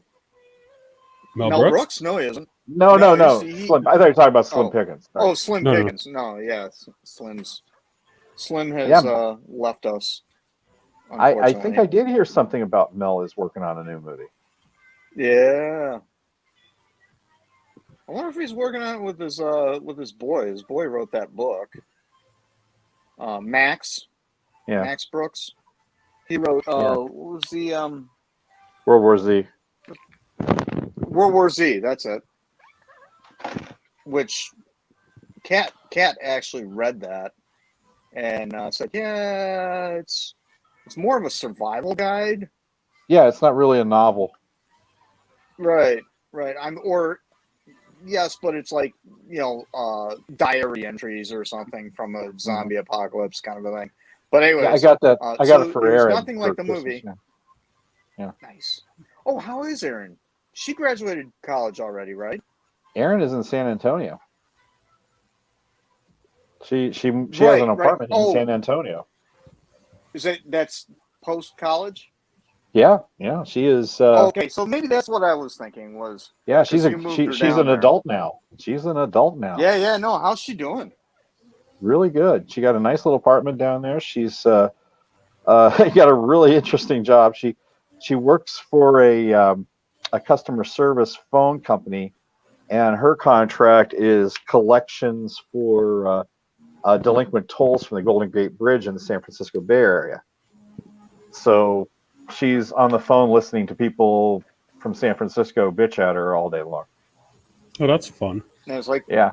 Right. Well, she's in San Antonio, so she can say, "Come at me, bro." Yeah, pretty much. No. It's in. No, she's doing good. She actually loves it down there. When I moved her down there, so I drove down. I've seen, like, Jay and I have been doing the con circuit since whenever. And Screaming Tiki. Since 2005. But Erin's been at a few shows, so I mean, she kind of Erin's your daughter, right? That. Yeah, she's my little girl. Yep. And it's not unlike Kaylee growing up knowing Mr. J. Who? Good Lord! I literally watched her just grow up, at the shows, I mean, it just seems like yesterday when, she was just this little thing sitting at the end of the table at Beatty's Mongolian Grill in Columbus out one night. Oh, yeah. And then, was it last year when we were out there and it's like, Jesus, this kid's tall. Dude, what is she? She's like 5'5" now. Jeez. Yeah. No, she's big. And you should know, because it does show up every time I post a picture of it, especially lately when I've been posting a lot of pictures of the new stuff. If you look carefully in the background, you will see I still have my Kaylee Warner Godzilla original hanging up in the studio. That's awesome. Yeah, so like when Kat and I, after Kaylee was born, we were already doing the con scene at that point. It was like, Kaylee as a baby, we just turn around and lay a blanket underneath the table so she could take a nap during the day, at these shows. I mean, we took her everywhere. I remember that. Well, it's better than leaving her home alone unattended, right? Well, that goes back to the whole thing when Carrie Fisher kidnapped her. Yeah. Oh, yeah, you told me this story. So I mean, you just took her all over the con? Yeah, just took her all over the con. You had Carrie Fisher kidnapped her, and then I think she charmed Steranko out of a guitar. She charmed Steranko out of a guitar. Steranko actually offered to like teach her some chords or something, and it's like, dude, you can. And again, this is the story of my life. My kid and my wife meet all these like legends, and and I'm like chopped liver, and I'm the guy that's actually working the show. It's crazy. But there was that. Well, you're there to work. When? Yeah. Not to be entertained. Jay, do you remember that Motor City Comic Con where Connie Pinson was watching Kaylee? I need more. So she was watching my daughter walking around the show, and I think she was actually using my daughter as bait to try and snag Eric Estrada. So I wouldn't surprise me. There's all these pictures of Kaylee hanging out with Eric Estrada. It's kind of like going to the dog park with borrowing your neighbor's dog to go meet chicks. Okay, I'm not comfortable with this comparison. Yeah, I know. It's pretty scary. But let him go. Yeah. As they say in Animal House, he's on a roll. Let him go. Yeah. No, it was just funny. When Aaron was, I'd say about 7 years old or so, I used to take her to the shows too quite a bit, and I took her to this one show in Pittsburgh that they had us set up like right, pretty much in the area where all the celebrities were, right.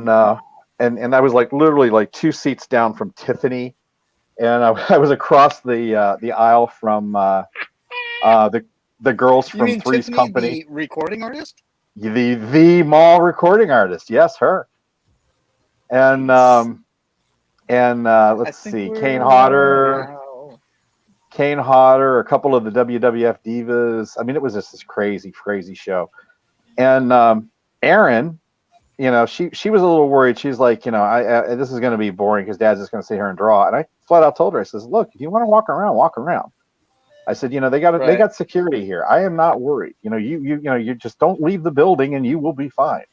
Go ahead and walk around, just check things out. So she was all excited, and that's exactly what she did.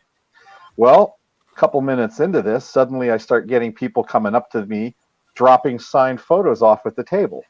And they're saying, yeah, this is for your daughter. Yeah, this one's for your daughter. Yeah, this one's for your daughter. Because what she had been doing is going around to all the celebrities and just talking to them. She had no idea who they were. And she's just like, blah, blah, blah, blah, blah, blah, blah, blah, blah, blah, blah, blah. You're talking like a little girl. And they just think she's wonderful. And they're just like, here, sweetie, have a signed picture. And she's like, okay. And she just, just says, but just give it to my dad. He's over there. And then she'd run off and talk to somebody else. And this was going on all day. And one of the better moments was I was talking to a couple of my friends, and we were kind of standing out in front of the table, and this shadow just like closes over top of me, and I'm like, what the hell? And I turn around. The sky goes dark. This is it was just like, you just kind of felt this presence. I want to say it was like, a very tall person, but it was just, yeah, there's something going on here. There's somebody behind me. And I turn around and there's Kane Hodder. And you familiar with Kane Hodder? It's the wrestling guy, right? He was Jason in a lot of the Friday movies. Yeah. He was Jason Voorhees in a ton of the boy. movies. Yeah, and very scary looking. And I turn around and there he is, just dude. He's just staring at me, and I'm just like, yeah. And he just hands me this photo, and I'm not even going to edit this for language. I'm not bothering because it's just too cool. He just hands me the picture and goes, "This is for your daughter. She's pretty fucking cool," and then just walked away. He's a great guy. There's a great story about him that at a Pittsburgh Comic-Con. This is back when it was in the Expo Center, Jay. Yeah. And so there was like I think it was like the very first day, some like kid comes up to get like an autograph or something, and Kane Hodder says to this kid, "Tell you what, I'll give you a free autograph, portrait or whatever." And he turns around and says, "Here's $100. Go over to the Walmart over there and buy me a bunch of machetes."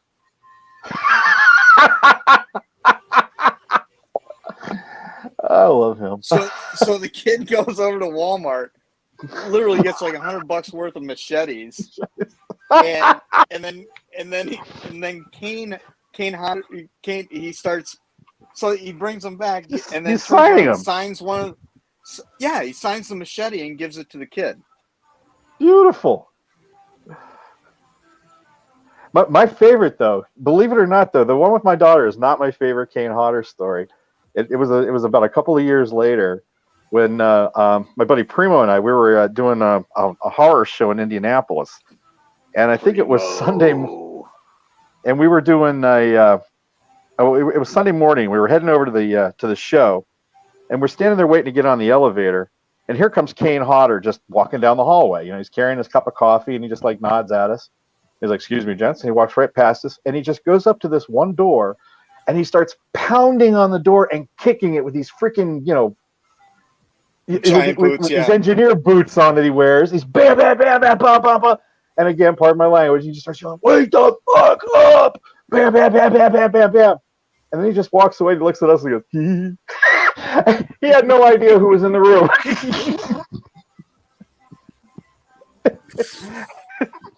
Jeez. He just did it. That was beautiful. What's the most like embarrassing thing you did at a show? Like where you totally stuck your foot in your mouth? Oh, that should be a lot. Yeah, there were a lot. Yeah. As far as regrets go, I don't know, man. I think a lot of them I just blotted out. Just blacked them out. Yeah. Some you're like, I'm not talking about that. I think the biggest one for me that I actually, did not block out, and I still feel absolutely awful about. And I feel even crappier now because I can't remember his name. The guy that played Tweaky. Oh, Felix Silva. So yeah, Felix. So he's done. What else did he do aside? He was Cousin It. He was Cousin It. Oh yeah, So and then he's done a bunch of other stuff too. Yeah. But, and I mean, he's a very famous little person. He's just about any time they ever needed somebody in Hollywood, he was kind of like one of the go-tos. And I can't remember the other guy now who's passed. R2D2. Kenny Baker. Kenny Baker. That's it. I have a Kenny Baker story actually, but that's okay. I actually confused Felix with Kenny, and actually said, "Hey, Kenny, how you doing?" He goes, "Yeah, dude, I'm the other guy." Oh. I was like, "Oh shit." That's bad. Yeah, no, it's brutal. I was like, okay. Actually, you did remind me of one. It was at Cincinnati. It wasn't even that long ago. Michelle was with me at the table. Ago, and I Wasn't even already that long wiped it ago. from my memory. Yeah. No. She reminds me of it every so often, but it's funny. Was I had done this sketch cover of Mantis from Guardians of the Galaxy 2. And the plan was I wanted to get, and I always butcher her last name, Palm Kleinendorf or whatever it is that played Mantis.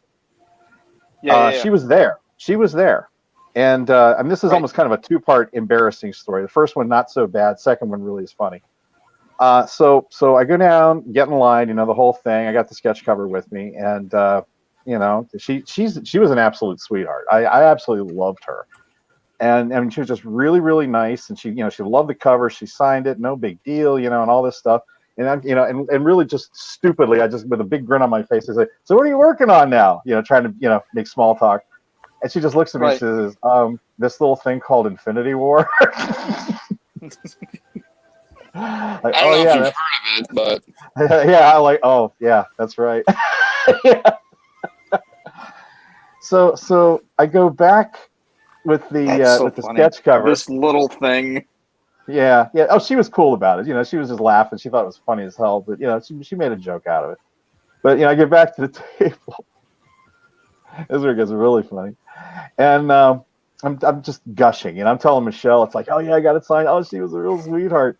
And then all of a sudden, Michelle's like, pointing like someone standing at the table, and I look up, and there's this little blonde girl with, like, I don't know, she was like wearing a toboggan or something, and she's like got this lollipop, and she's just kind of sitting there staring at the artwork, and there's this like dorky guy standing kind of behind her, not with her, but like behind her, and she's just kind of real cocky, and she's just kind of asking stuff about the artwork, and I'm still just fanboy gushing over freaking getting Mantis to sign this thing, which was funny enough, and I'm just going on and on about how cool it was, and she says, "What you got there?" And I says, "Well, I did this sketch cover of Mantis. I just got back from over there with the celebrities."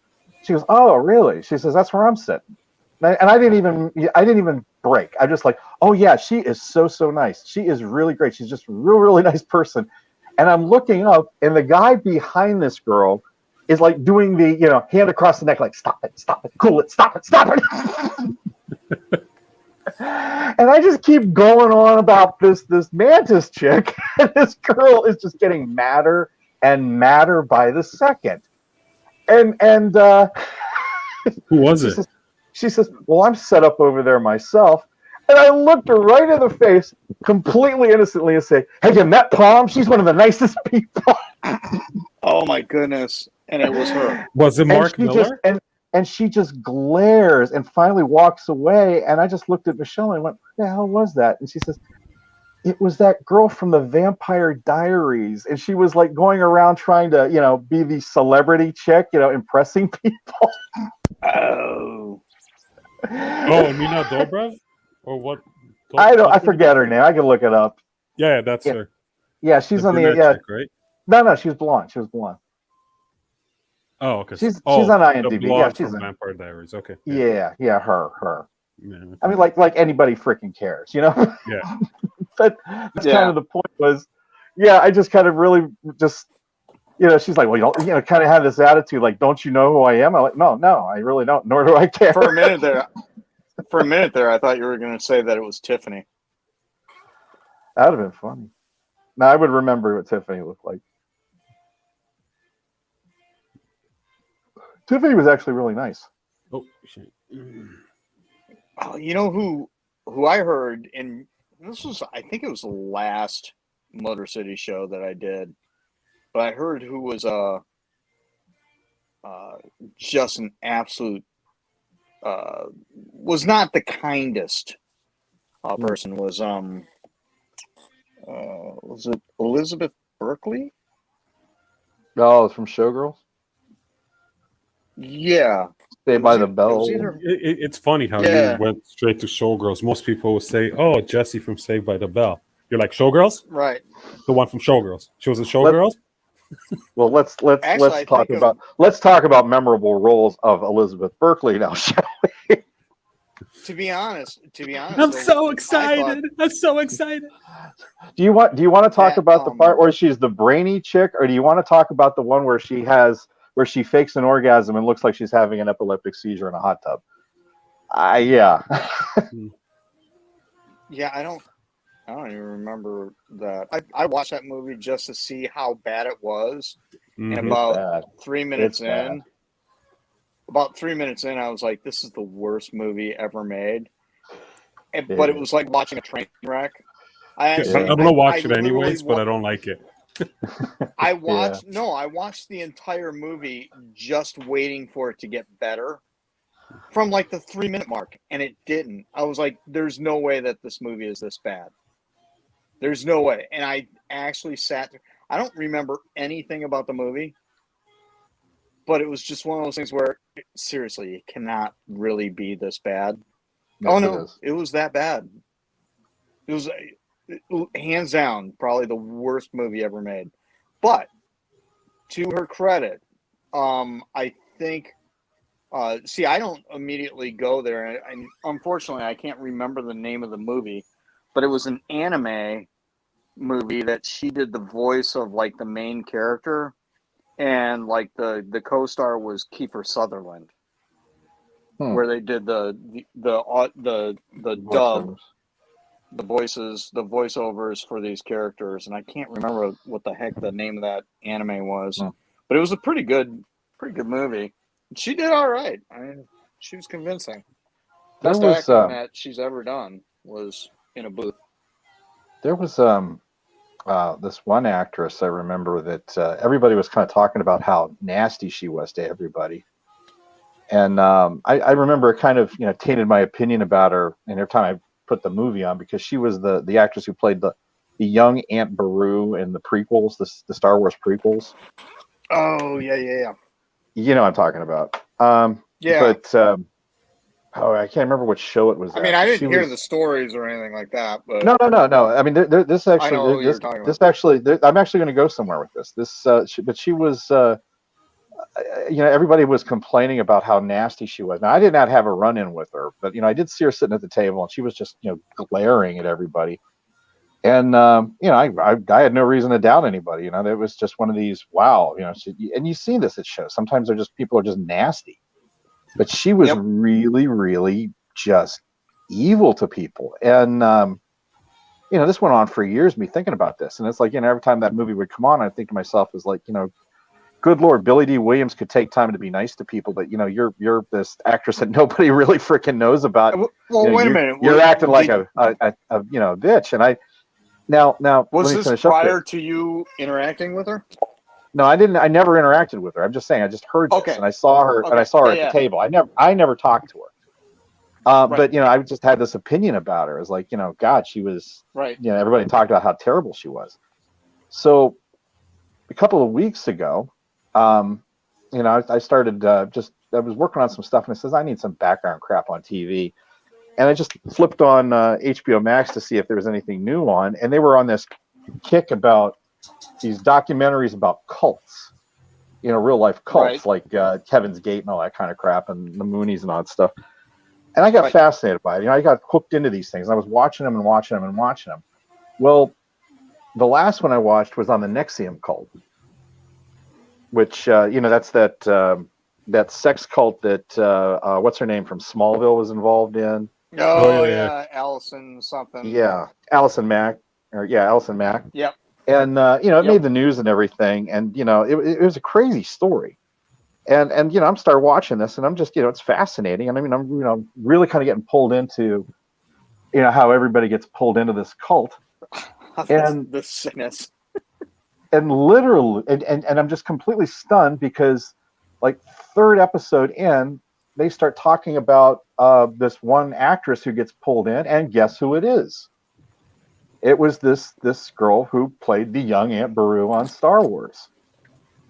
And Wow. they're going on talking about what she went through, and it was terrible. They were. I mean, she was really scared, and they were trying to blackmail her and ruin her life and all this crap because she was trying to get out of it.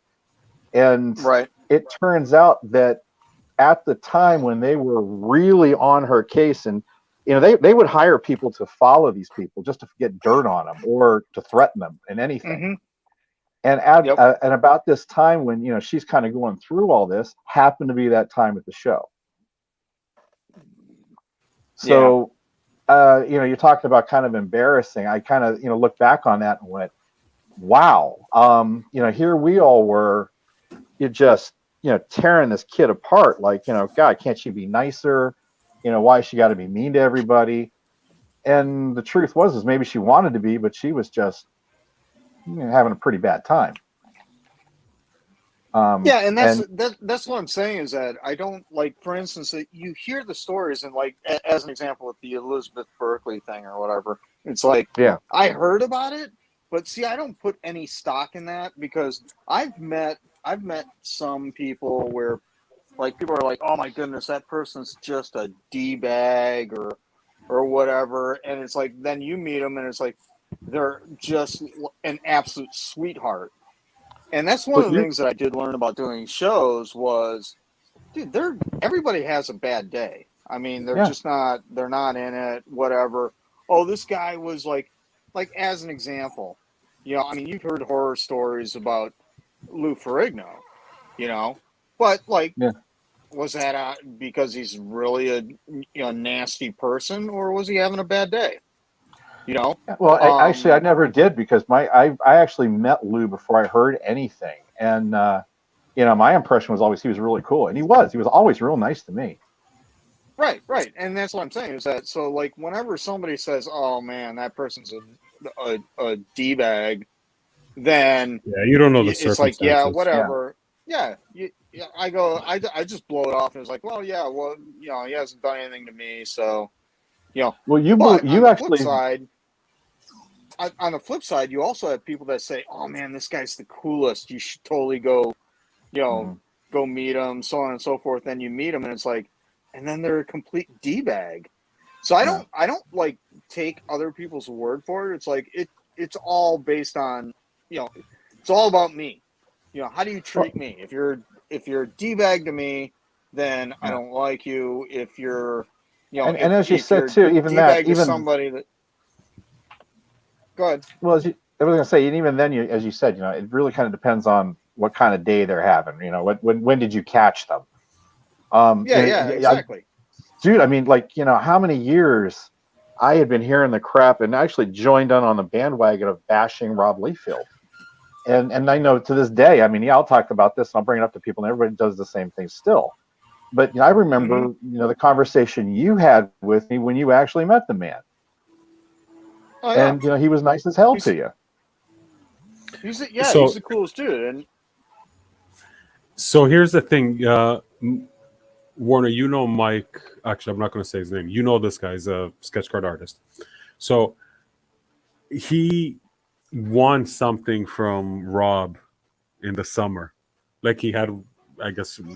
Liefeld gives away free stuff on Instagram, do this and you can win. So he won something back in the summer, right? He not a big deal or anything like that. But anyways, he never got it. So he messaged Rob as saying, hey, just, wondering if you had a chance to send this out because I never got it, whatever. And he just snapped at him and says, I got more important shit to do than to send your free art to you. And then he blocked him. So and and again, that's one of those things where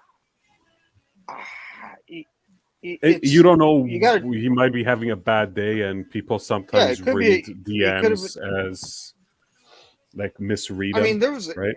as an example, I met the guy. He was super nice to me. It was, and I'll tell the story. So like it was at San Diego. Before you do, wait, Josh, before you do, I just want to throw this in here, Andre. Thank you for popping my love balloon right there, man. Thank you for my joyous humanity is wonderful story, and then just taking a huge dump on it. Yeah, no problem. That's what I'm here to do. Oh, and sorry, before Warner, before you go into the story, Paul's asking what I'm doing. I don't have any frisket, so I want to mask off the background so I can airbrush it. So since I don't have any frisket here, I'm just doing it with masking tape. Hopefully I don't screw it up. It's funny that he noticed what you were doing. I totally wasn't even looking. Yeah, we're in our own thing here. I did too. I'm like, what the hell are you doing? Oh, so what do you mean? What are you doing? What's all that tape on there? Anyways, carry on. Liefeld's a lovely human being, and he's becoming a fine artist. He's doing a collage over here now. Yeah. It was at San Diego Comic-Con, and at the time, there was an option for an Angelica movie, Angelica, maybe. I don't know. It was a Rob Liefeld creation. And the option was bought, and they were in talks with Gina Carano to play the character. So Sean Forney says, "Hey, Gina Carano's over at the Image booth with Rob Liefeld." I was like, "All right, I got to go meet Gina," right? So I get in line. Now, mind you, I'm probably about half a fifth of scotch into the day. And sitting in line, and I don't do lines. I'm not a line guy at all. But went up there, and I'm sitting there, and I walk up, and I'm talking to Rob, and he's super, super gracious, very nice. And he was like signing posters for this movie that wasn't made. And it was a painting that he had done. And I was like, all right. He's like, oh, cool. And I walked up and I was like, hey, man, I as ridiculous as this sounds, we're Facebook friends. Whatever that means. And and I said, look, I just wanted to come by because I know everybody bashes you and stuff. I just wanted to tell you that, and I, word for word, I just said, I think you're a legit dude. He goes, what? I was like, dude, all your posts on Facebook are like you going to your kids' basketball games, taking the family on picnics. Forget all this artwork stuff. I mean, you're a legit family man. You're a good father. I said, I just wanted to let you know that, I could care less about the comic stuff. I think that you're just a legit dude. And he looks at me like just dumbfounded. And then he goes, well, thanks, man. I really appreciate that. And I go, and then he goes, do you want a signed poster? I said, yeah, no, it's not really my thing. He goes, but I would like a picture with Gina Carano. So he turns to his wife and he goes, hey, Joy, get a picture of him with Gina. Yeah, so there's like 2 pictures of me and Gina Carano, and probably about half dozen of me and Joy, Rob Liefeld's wife, on my phone. Are you still Facebook just friends? Selfies with. No, I'm not. That's a different story. This story brought to you by Scotch. Scotch, making friends since 1755. Yeah, losing friends. Taking picture with other people's wives. 0.05. So no, that story is somebody had posted something about like his Captain America cover. Yeah. The infamous, and the giant chest picture. I call it iconic because it is an iconic image. I won't say that it was like that terrible famous image. It's iconic. I mean, for whatever reason, everybody knows it, right? So I actually did an homage. Somebody had done something. They did an homage. Like Showgirls is iconic. Yeah. Yeah, that's exactly. the word. Exactly. But it was one of those things where I did somebody did an homage, and they did it purposely to make fun of him, Yeah, but he doesn't never like that. credited him. Yeah. Yeah, but they never credited him, right? And that was his beef, that he didn't get credited for it. And so I turned around, and this was a Facebook post that he made. And so I turned around and I replied with a comment where I did an homage and said, and it was with Mighty Moose. So like with the muzzle and stuff, it actually looked right. It didn't look like, like he was all weird and contorted and stuff because the muzzle sticks out so much. It actually looked correct, right? And so I turned around and posted the image of it and said, well, if you see here, Rob, I absolutely credited you with the homage, and I'm proud of it. And immediately was blocked. Yeah, bad timing. Apparently he was in a bad mood that day. Yeah. See, But it it was wasn't like- just me, Jay. It wasn't just me. No, I guess not. No, and again, I mean, I get it, but it's All right, like, Rob, dude, we tried. We tried. God knows we tried, Rob. I was But- trying to be nice to the guy, and Dude, you're not making it easy for us, Rob. We're trying. trying to show you some love, brother. I mean, Listen, because he is a nice guy. I mean, once you just sit down and, if you get past that, that weird, that weird wall that, guys, famous people kind of have to put up. I'm not sure if pretty he's trying to genuine, sell me Levi's or he's being genuine. I thought it was Calvin Klein's. Was it Calvin No, he Klein? did a I thought it was Levi's commercial. Dockers. He did a Levi's. Was it Listen, Levi's? I've said this. I've said it before because the Liefeld thing has come up on streams. Is regardless of how you feel of his art, or how you feel about his art and his personality, he was a pioneer.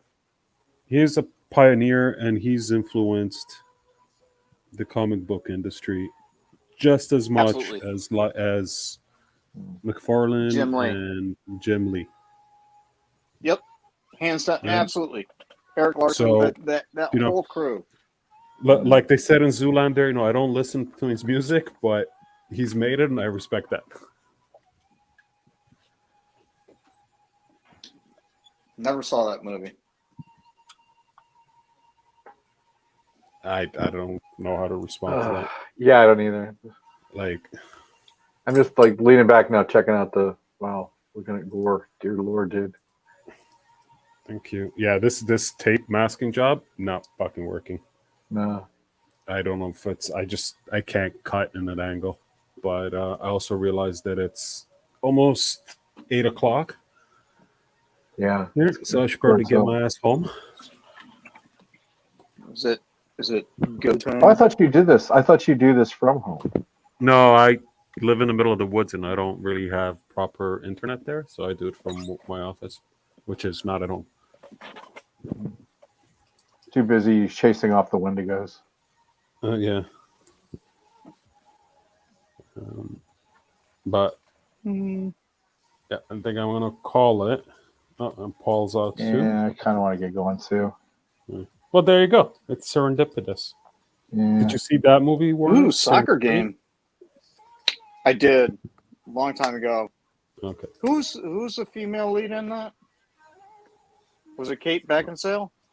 I think so. Serendipitous. Oh, Serendipity. Serendipity. Uh-huh. John Cusack. Yeah. When he was Yeah, I relevant. thought it was Kate Beckinsale. Oh my goodness! The freaking first time what was the first movie you ever saw Kate Beckinsale in? Kate Beckinsale. Mm-hmm. I got to go with the Underworld movie. Shoot, I can't remember what it was. That's all I remember was, I'd have who's this chick in the leather suit? That's kind of where I started noticing that. There was the one with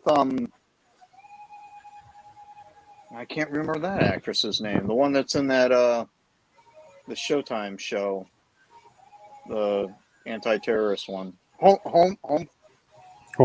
Homeland. Yeah. Homeland, Claire Danes.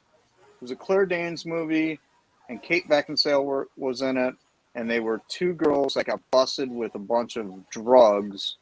Broke Down Palace. Fantastic movie. What is it called? Broke Down Palace. Yeah. Broke Down Palace.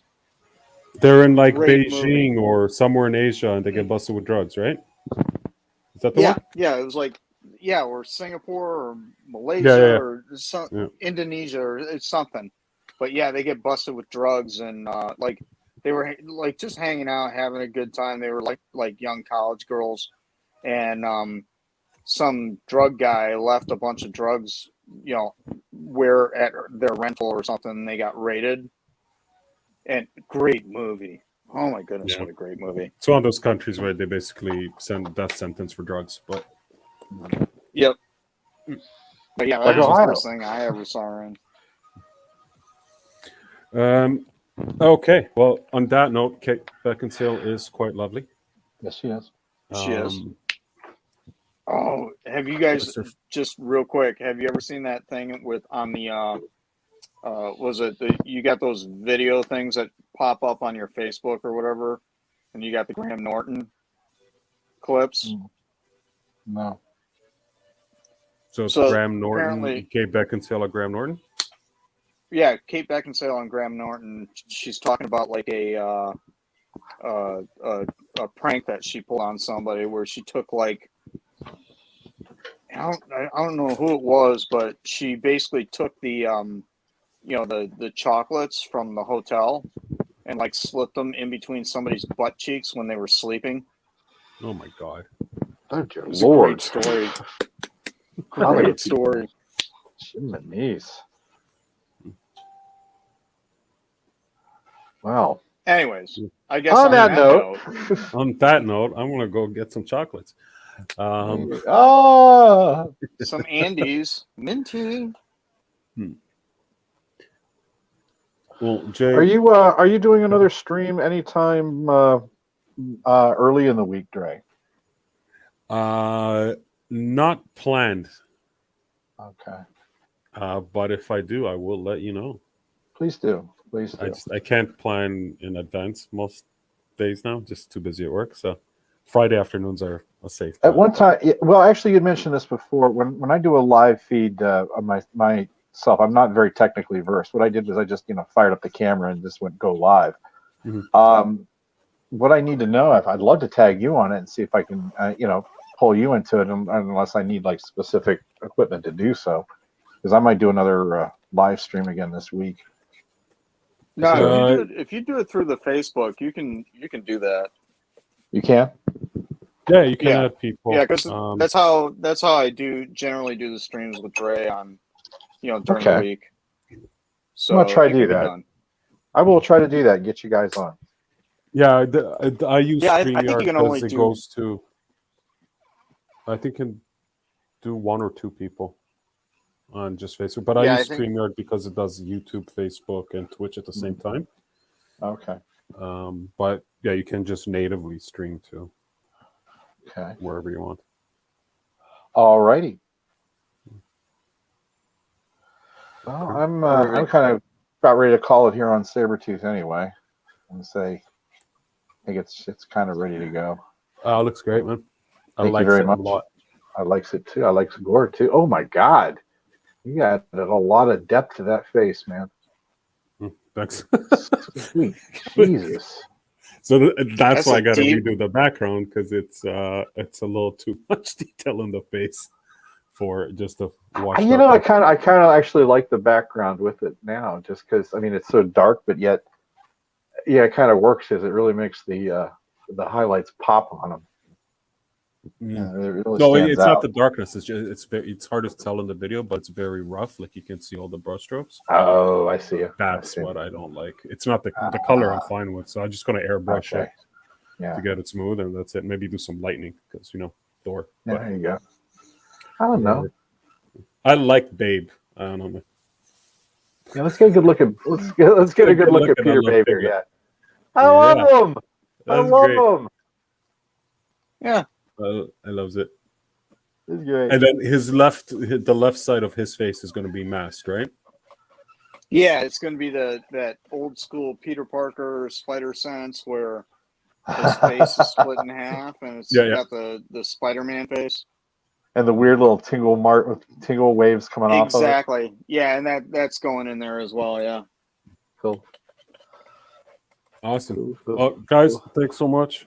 Thank you. Yes, it was. Thanks, Trey. Thanks for the memories. Thank you for having me. My pleasure. Catch you later. Yep. See you. Bye, everyone. See you, Josh. See ya.